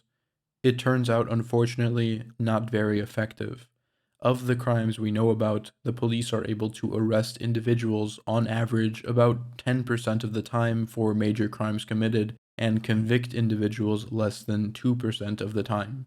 That is to say, police bring less than 2% of criminal defendants to criminal accountability for major crimes. The ranges of criminal accountability vary with the seriousness of the crime, with murder having the highest rate of accountability. At police's best, in some years, 40 to 52% of murderers are getting away with their crimes. With rape, individuals are getting away with it up to 90% of the time. And property crimes are much worse, with burglars getting away with it 97% of the time, robbers 94% of the time, and those who commit larceny 99% of the time. This lack of police effectiveness means people are getting away with serious crime, and victims are suffering as a result. This lack of criminal accountability can have devastating effects on victims and their families. Just the sheer number of victims of crimes revealed in this article should give us pause. In 2006, for instance, 20.7 million victims, or 98% of all victims, received no resolution for the crimes they endured. While Europe is generally speaking not at the same level as the US, similar trends have emerged. You can check for yourself for whichever country, but chances are that property crime is among the most frequent and most reported to the police, and that their clearance rate is low. Like in Germany, where it typically bounces between 24 and 26%, or the UK, which sits at around 14%. And while the police are receiving more and more funding every year, public trust in them continues to drop. Now, we talked about the police's incredibly low rate of actually solving crimes of theft, whether that be larceny, burglary, or motor vehicle theft. Basically, if you got robbed in the US, you're mostly out of luck, but at least you have that 0.7, that 2% chance that the police might actually find someone. However, there is another type of theft, a type of theft that you might have experienced yourself without knowing about it, that the police will not do anything about. I'm talking, of course, about wage theft. A report put out by the Economic Opportunity Institute reads, "It may surprise you to learn that wage theft, the practice of employers withholding any portion of a worker's pay, is the most profitable form of theft in the United States. Each year, employers steal a whopping $15 billion annually from workers across the country. Property loss through stolen wages surpasses property loss from criminal offenses by a landslide, which totals around $500 million yearly. Put another way, the total value of property stolen through robberies, burglaries, and carjacking is not even 4% of what employers steal from workers each year." Wage theft can take the form of employers counting themselves in the tips, not paying workers minimum wage, miscalculating hours, and failing to pay overtime. You cannot call the police on your boss for robbing you though, although that is literally what he is doing.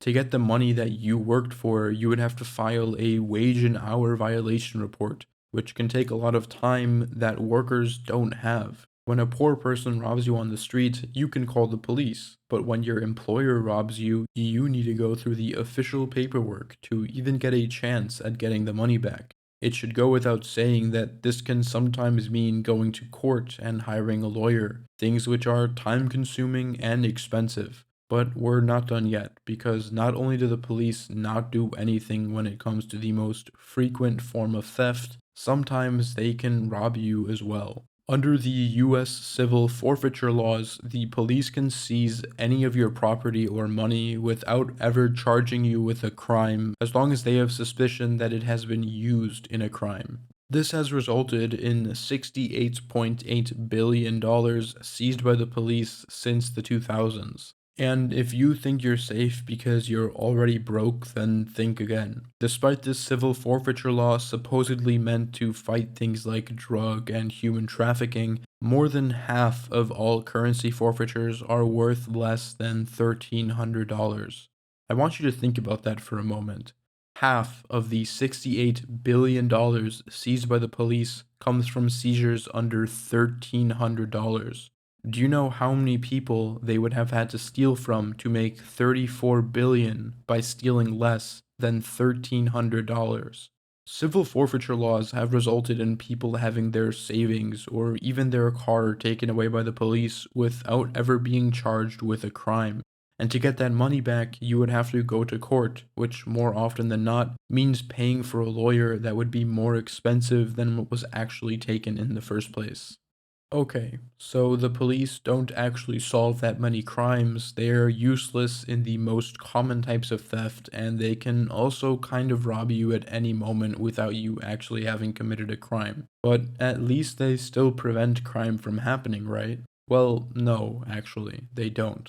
The police themselves are a reactionary force, and for the vast majority of cases, respond to crime once it has already been committed. And sure, I'll concede to the person in my comment section that I know is going to leave the comment saying, if a person who is planning to rob a gas station sees two police officers getting gas, they wouldn't rob that gas station. Sure, in this hypothetical situation you've made up in your head, that person wouldn't rob the gas station. They would just wait for the police to drive away. But the idea that more police presence or more police funding leads to less crime is also not true. There has been no correlation found in police spending to a reduction in crime, and the vast majority of people that have been arrested after an increase in police funding are for non-violent offenses. Think drug offenses, public disturbances, and homeless people trespassing or loitering. And as I mentioned earlier, it's often the very presence of police officers that escalate protests, which then allows the police to come in and the protest and arrest people. I want to briefly take a look at two reports from two right-wing, very pro-America organizations. The first is a report from the ICMA, an association that represents local members of the US government. After comparing a group of studies about the relation of the police to crime, they found that adding police officers had a minuscule and statistically insignificant impact on crime. The second report comes from the John Locke Institute, a pro-free market think tank. This report doesn't do any research themselves, but cites numerous other reports to come to the conclusion that more cops means less crime. I want to focus on one of these citations, the 2016 Obama administration report, which itself cites other reports that are cited separately in the John Locke article. In the Obama report, it's written that a 10% increase in police force decreases crime 3 to 10%, followed by literally one sentence after this one that labor conditions and increased educational attainment can have large impacts on crime reduction by providing meaningful alternatives to criminal activity. Estimates from research suggest that a 10% increase in a high school graduation rate leads to a 9% drop in arrest rates, and a 10% increase in wages for non-college educated men leads to a 10 to 20% reduction in crime rates. So even if we ignore the previous ICMA report that still goes against this Obama report, the very pro-policing support from the Obama administration still found that funding social services was 2 to 3 times more effective in reducing crimes than funding the police. So the police serve in the vast majority of cases as a solely reactionary force, responding to crimes after they have been committed. In the instances where they are called to prevent crime, it is mostly at protests and to protect private property, like in the case of the Chicago police standing in front of Tesla shops after fear that someone would damage the shop following Elon Musk's Nazi salute. And in the cases of protests, their presence has been shown to actually lead to more violence.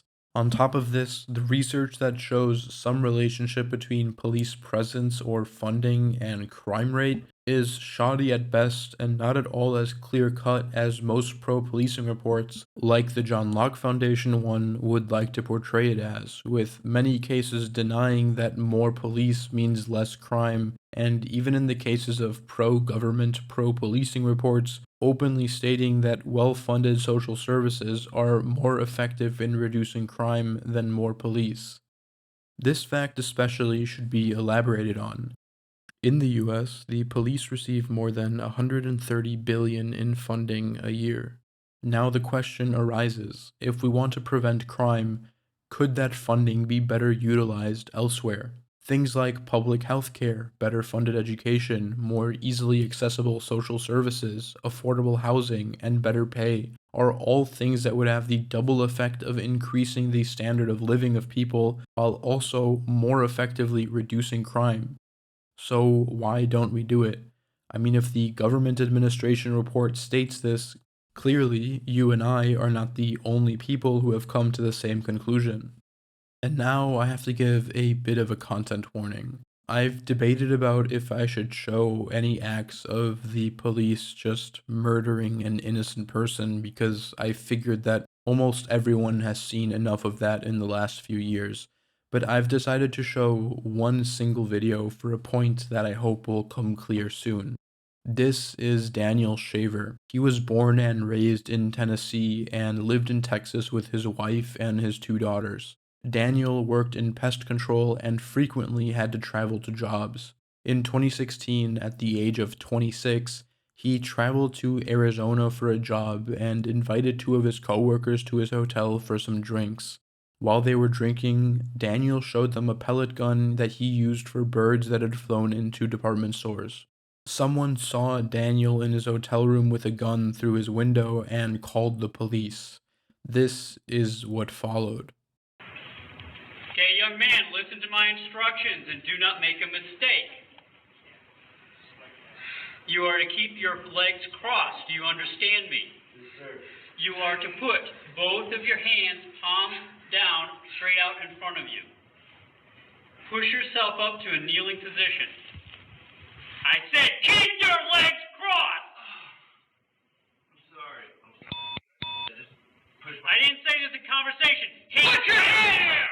Hands up in the air! You do that again, we're shooting you. Do you understand? Please do not shoot me. Then listen to my instructions. I'm trying to just do what you Don't talk! Listen! Hands straight up in the air. Do not put your hands down for any reason. You think you're going to fall, you better fall on your face. Your hands go back in the small of your back or down. We are going to shoot you. Do you understand me? Yes, sir. Crawl towards me. Crawl towards me! Yes, sir. Don't talk!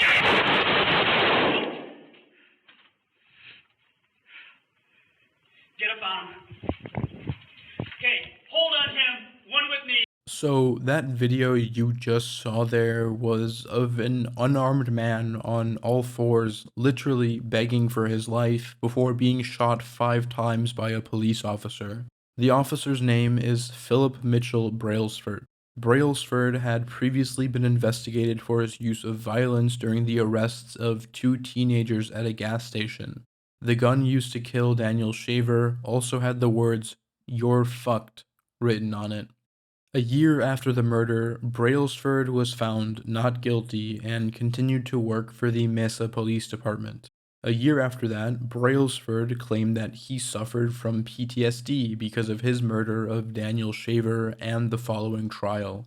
Because he was now medically unable to work, Brailsford was retired from the police at 28 years of age, and for the rest of his life, he will earn a $2,500 a month pension from your tax money. Assuming he lives another 40 years, although it will probably be longer than that, he will make more than 1 million in tax money, having worked less than 10 years of his life, specifically because he took the life of Daniel Shaver. And when it comes to the money that police departments and police officers receive, this is not the worst of it.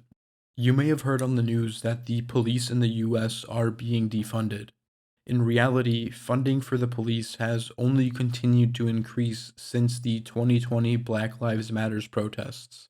A Human Rights Watch report describes a pattern of selective police budget cuts and increases following 2020, with numerous cities cutting their funding down a few percentage points, only to increase funding the following year to a number higher than what it originally was in 2020.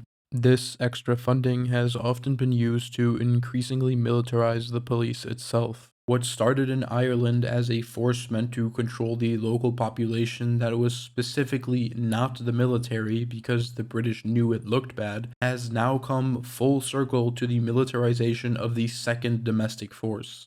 And I'm not the only one comparing the police to a military.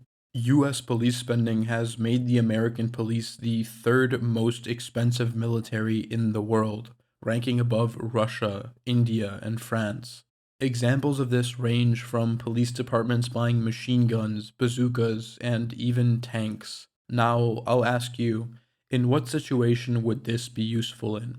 Even if you take a city like Chicago, a city with a high murder rate and a high rate of theft, the police would not be using a bazooka to stop a thief or a drug dealer, nor would they be using a tank. No, these weapons are clearly bought with the intention of controlling large crowds, like protests and riots.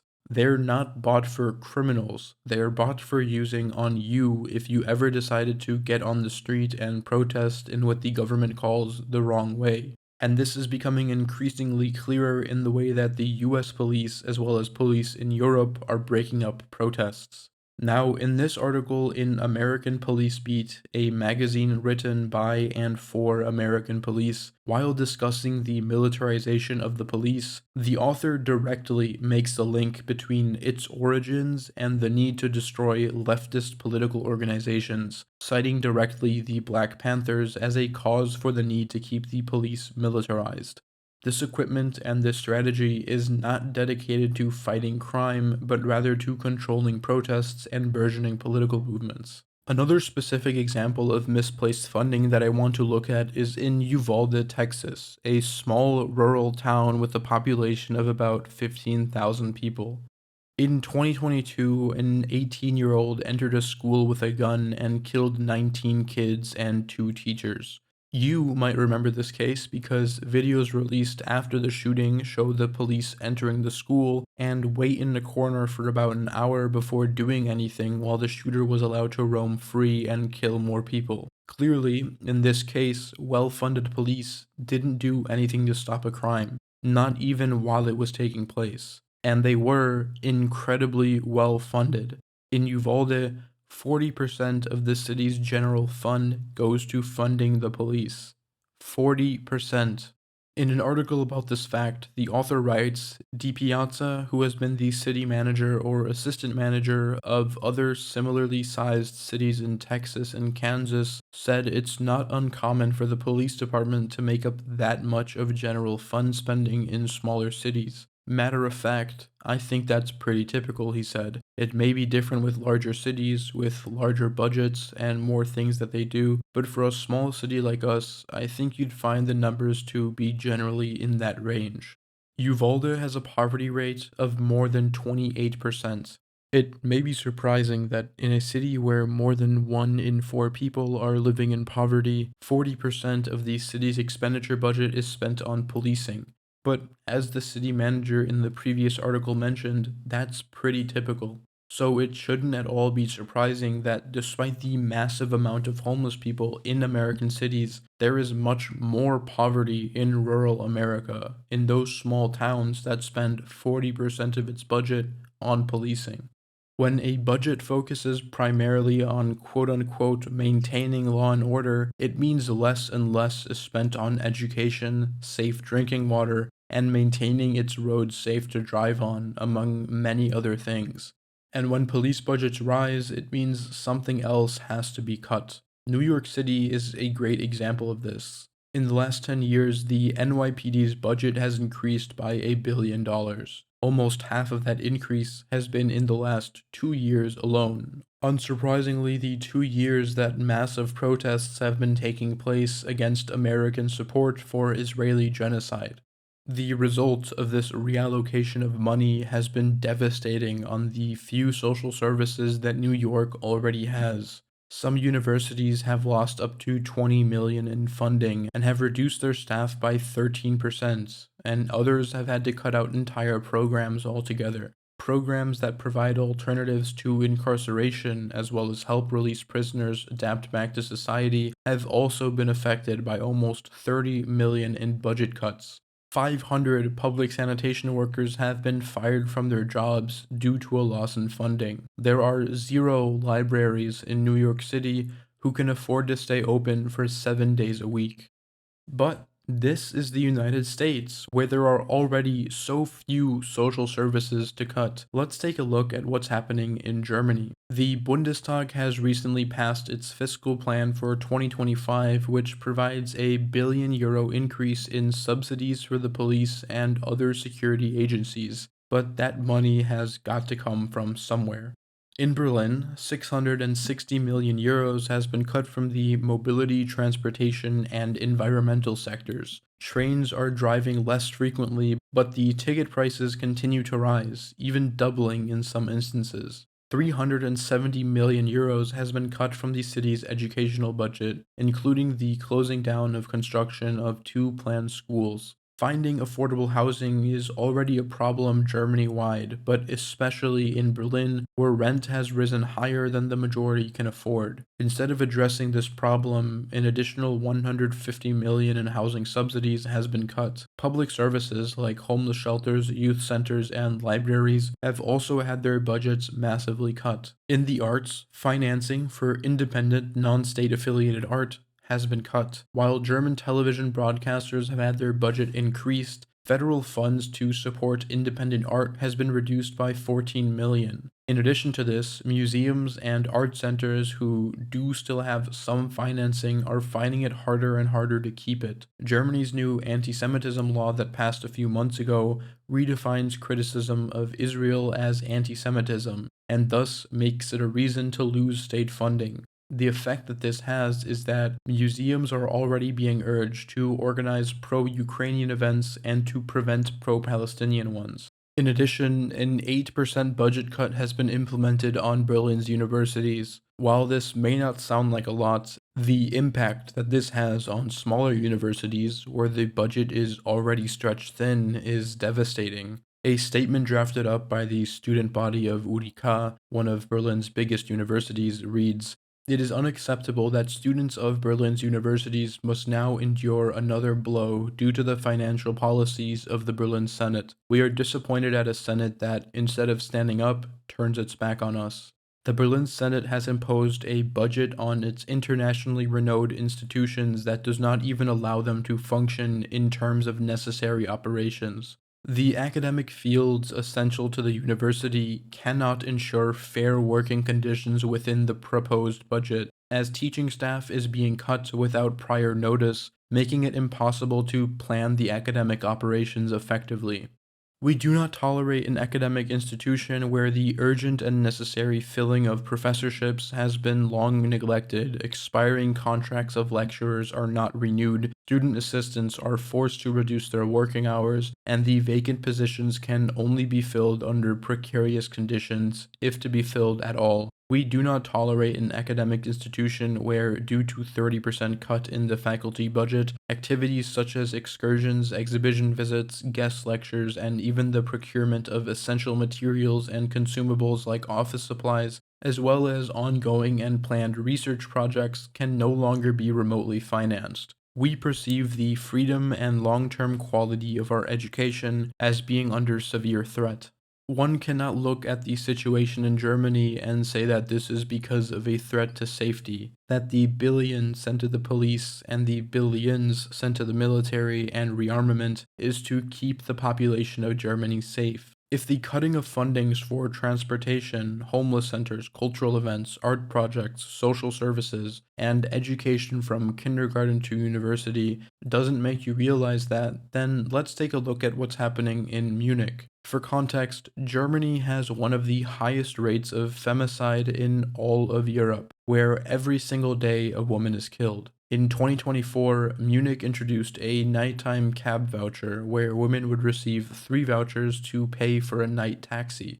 It should go without saying, but this is a good thing, especially the handing out of the vouchers, because sometimes when a person is already struggling with money, the choice between spending 10 or 15 euros or taking an unsafe way home is not always an easy choice.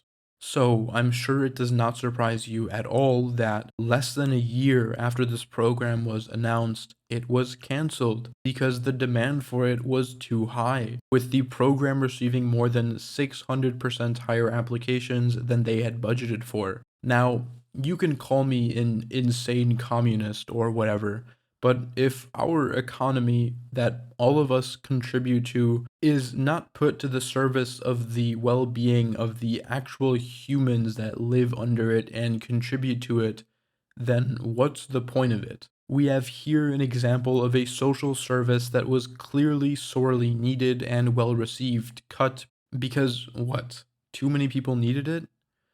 The article continues by saying the budget for this program was 230,000 euros. If, for example, every applicant received about 30 euros in 3 free taxi rides, then that accounts for about 8,000 people. Munich is home to 1.5 million people, and if half of them are women, then one has to ask themselves, what was the point of starting this program with so little funding that it had virtually no chance of being able to sustain itself? Actually, while I was in the process of editing this video, the Bundestag just announced that they have changed the constitution to allow themselves to spend more money, and that a 500 billion euro increase has been announced for militarization. Friedrich Merz, who will be Germany's next chancellor, and who openly collaborated and took policies from the AfD, passed this budget with massive support from the SPD and the Green Party, showing that just like in the US when it comes to foreign policy, all the parties are really the same. Surely nothing bad will happen in the future when the country that just funded a genocide remilitarizes itself. It should also go without saying that these cuts to public spending have real consequences. In Greece, 2 trains collided and killed 57 people, and in Serbia, a train station collapsed, killing 15 people.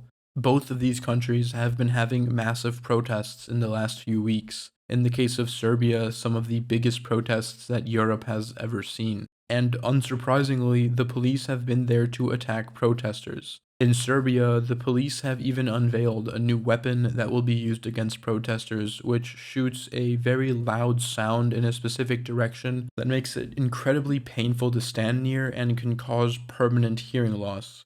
It should be of note that the weapon was used during a moment of silence for the victims of the train station collapse, so not only was this incredibly disrespectful, but also the police chose to use it when there was literally no threat against them. Now, before reaching the thesis of this video, there is one last thing that needs to be talked about, that being, what actually is crime? I think the majority of us have been sold the idea that crime is just a natural thing, but it really isn't. Unlike the correlation between more police funding and preventing crime, it has been really well documented that higher inequality across societies directly correlates to high crime rates. When people are living in poverty and they see that they have no legitimate way to get out of it, when they don't feel that there's any hope for their future, they are more likely to turn to crime. While I was reading some of the reports I mentioned earlier about police effectiveness or preventing crime, I noticed a disturbing coldness in the way that these economics professors and policymakers presented their case. The way they speak about punishment is as if they were talking about an equation. If punishment for this crime increases, then the criminal will have to make the decision, will the reward of successfully getting away with this crime outweigh the potential punishment if I am stopped? I'm sorry, but that is not how human beings work. You cannot tell me that the father who decided to sell drugs because his job was taking advantage of him, or the teenager who decided to rob a gas station to impress his friends, made the decision that going to prison for a decade was worth more than spending time with his son, or than spending their 20s outside of a cell. That is not how crime works. Instead of focusing on catching criminals, the focus should instead be on lifting people out of situations that would result in them even contemplating crime as a way of getting out of their situations in the first place. But that would result in better schools, better transportation, better paying jobs, affordable housing and healthcare, a political system that works for the people and not only one that takes your labor. I am reminded of the example given in the beginning of this video about the way that crime impacted the Cherokee community, with the vast majority of homicides being the result of hunting accidents, and the much lower likelihood of having your belongings stolen in this society because everyone belonged to a tribe that took care of them, and any traveler could stop by another tribe and be given food and shelter. Add on to our present situation that the way crime is dealt with is largely divided by class. The police will care more about someone robbing Walmart or smoking weed or homeless people more than they will focus on your boss stealing tens of thousands of dollars from his employees. If some billionaire gets himself murdered, well, the police have to find him because he's one of the special people. If you get murdered, however, then that's just bad luck. You have about a coin's flip chance that your family finds out what happened to you. To this problem, many people come to the conclusion that simply defunding the police is the solution. If the police have less money, then they will have less financing to do bad things, and more of that money can be better allocated on all those public services I just mentioned, which would, in the long term, prevent crime. While this would be nice, this would be putting a band-aid over a much bigger problem. Because yes, defunding the police would be a good thing, but the much bigger question we should be asking ourselves is, will that ever happen?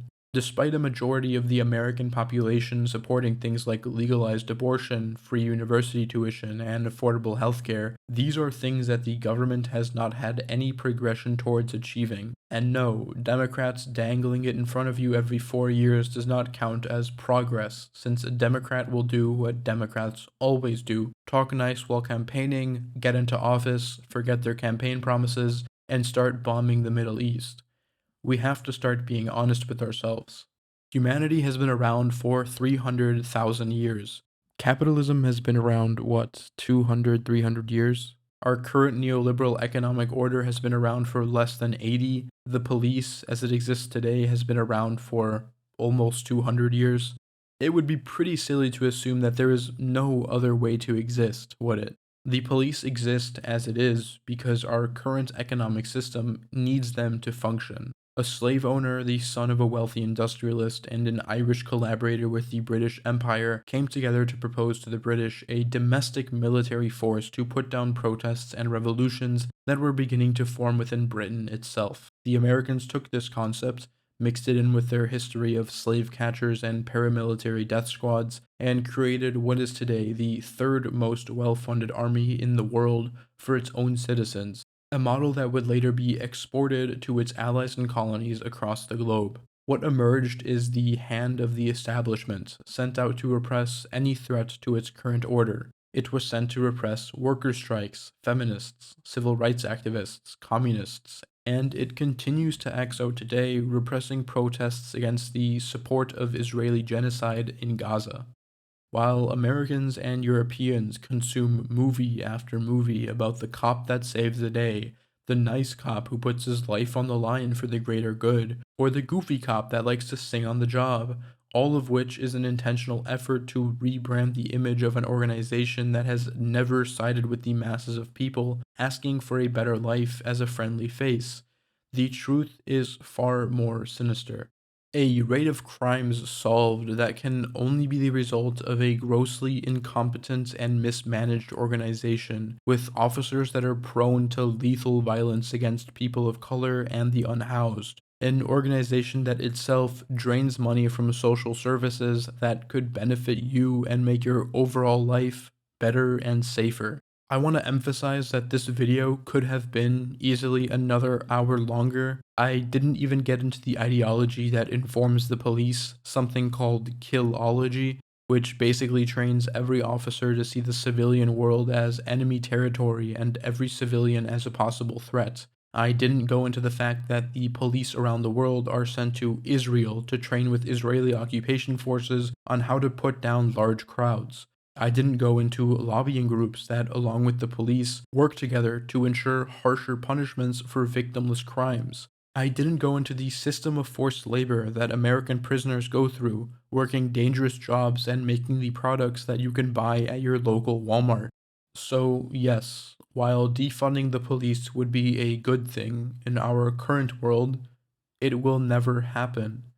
The police are one manifestation of the system we live under, and they will not change until the entire economic system changes.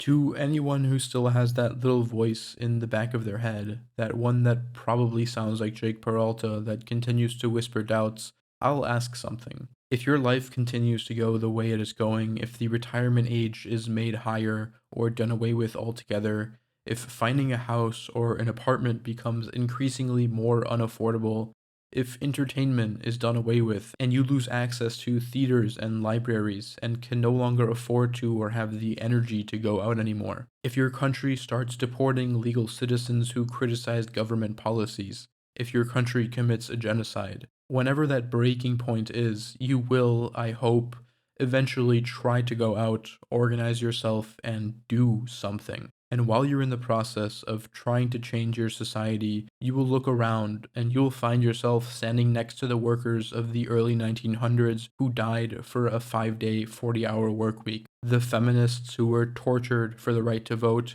the civil rights protesters of the 60s who were beaten and sent to jail for years, and the anti-war protesters who have been protesting an endless American war. And across from you, you will see the police, ready to do to you what they did to them, looking less and less like the cops on TV and more like the military. I'll end this with a clip of a conversation between author James Baldwin and poet Nikki Giovanni, recorded in 1971. A cop is a cop. Well, cops are white. And and he may be a very nice man, but I haven't got the time to figure that out. All I know is he's got a uniform and a gun. And I have to relate to him that way. That's the only way to relate to him at all. Because one of us is going, one of us may have to die. One of us, in New York, there's a big campaign going on to humanize the policemen, and they have billboards upstate, and they have a picture of a big cop bending over this little blonde girl, and the signs say, and some people call him Pig. And I wanted to buy a billboard. I told a friend of mine, I want to buy a billboard and show this big cop and this 14-year-old kid with 30 bullets in him, and saying some people call him Peacemaker. Hey everyone, this channel relies on support from viewers like you. I've gotten emails in the past few months for channel sponsors and about YouTube monetization, but I would really like to keep these videos free from any random advertisements and would only like to work with companies that I already use and support. If you like what I do and want to see more of it, you should consider joining my Patreon or leaving a one-time donation at Buy Me a Coffee. These donations would allow me to spend more time focusing on the researching and editing of these videos so that I can hopefully start making higher quality content faster. I'd also like to apologize that this video took so long. It could have been out like a month ago, but the beginning of this year has been crazy. I was in Scotland for a week to visit a friend from uni, I was sick for like a month, I started a new job, I moved apartments, and I got charged for allegedly assaulting a police officer at a protest, which I think is pretty funny, all things considered. Anyway, thank you for any support, and I hope to see you in the next one.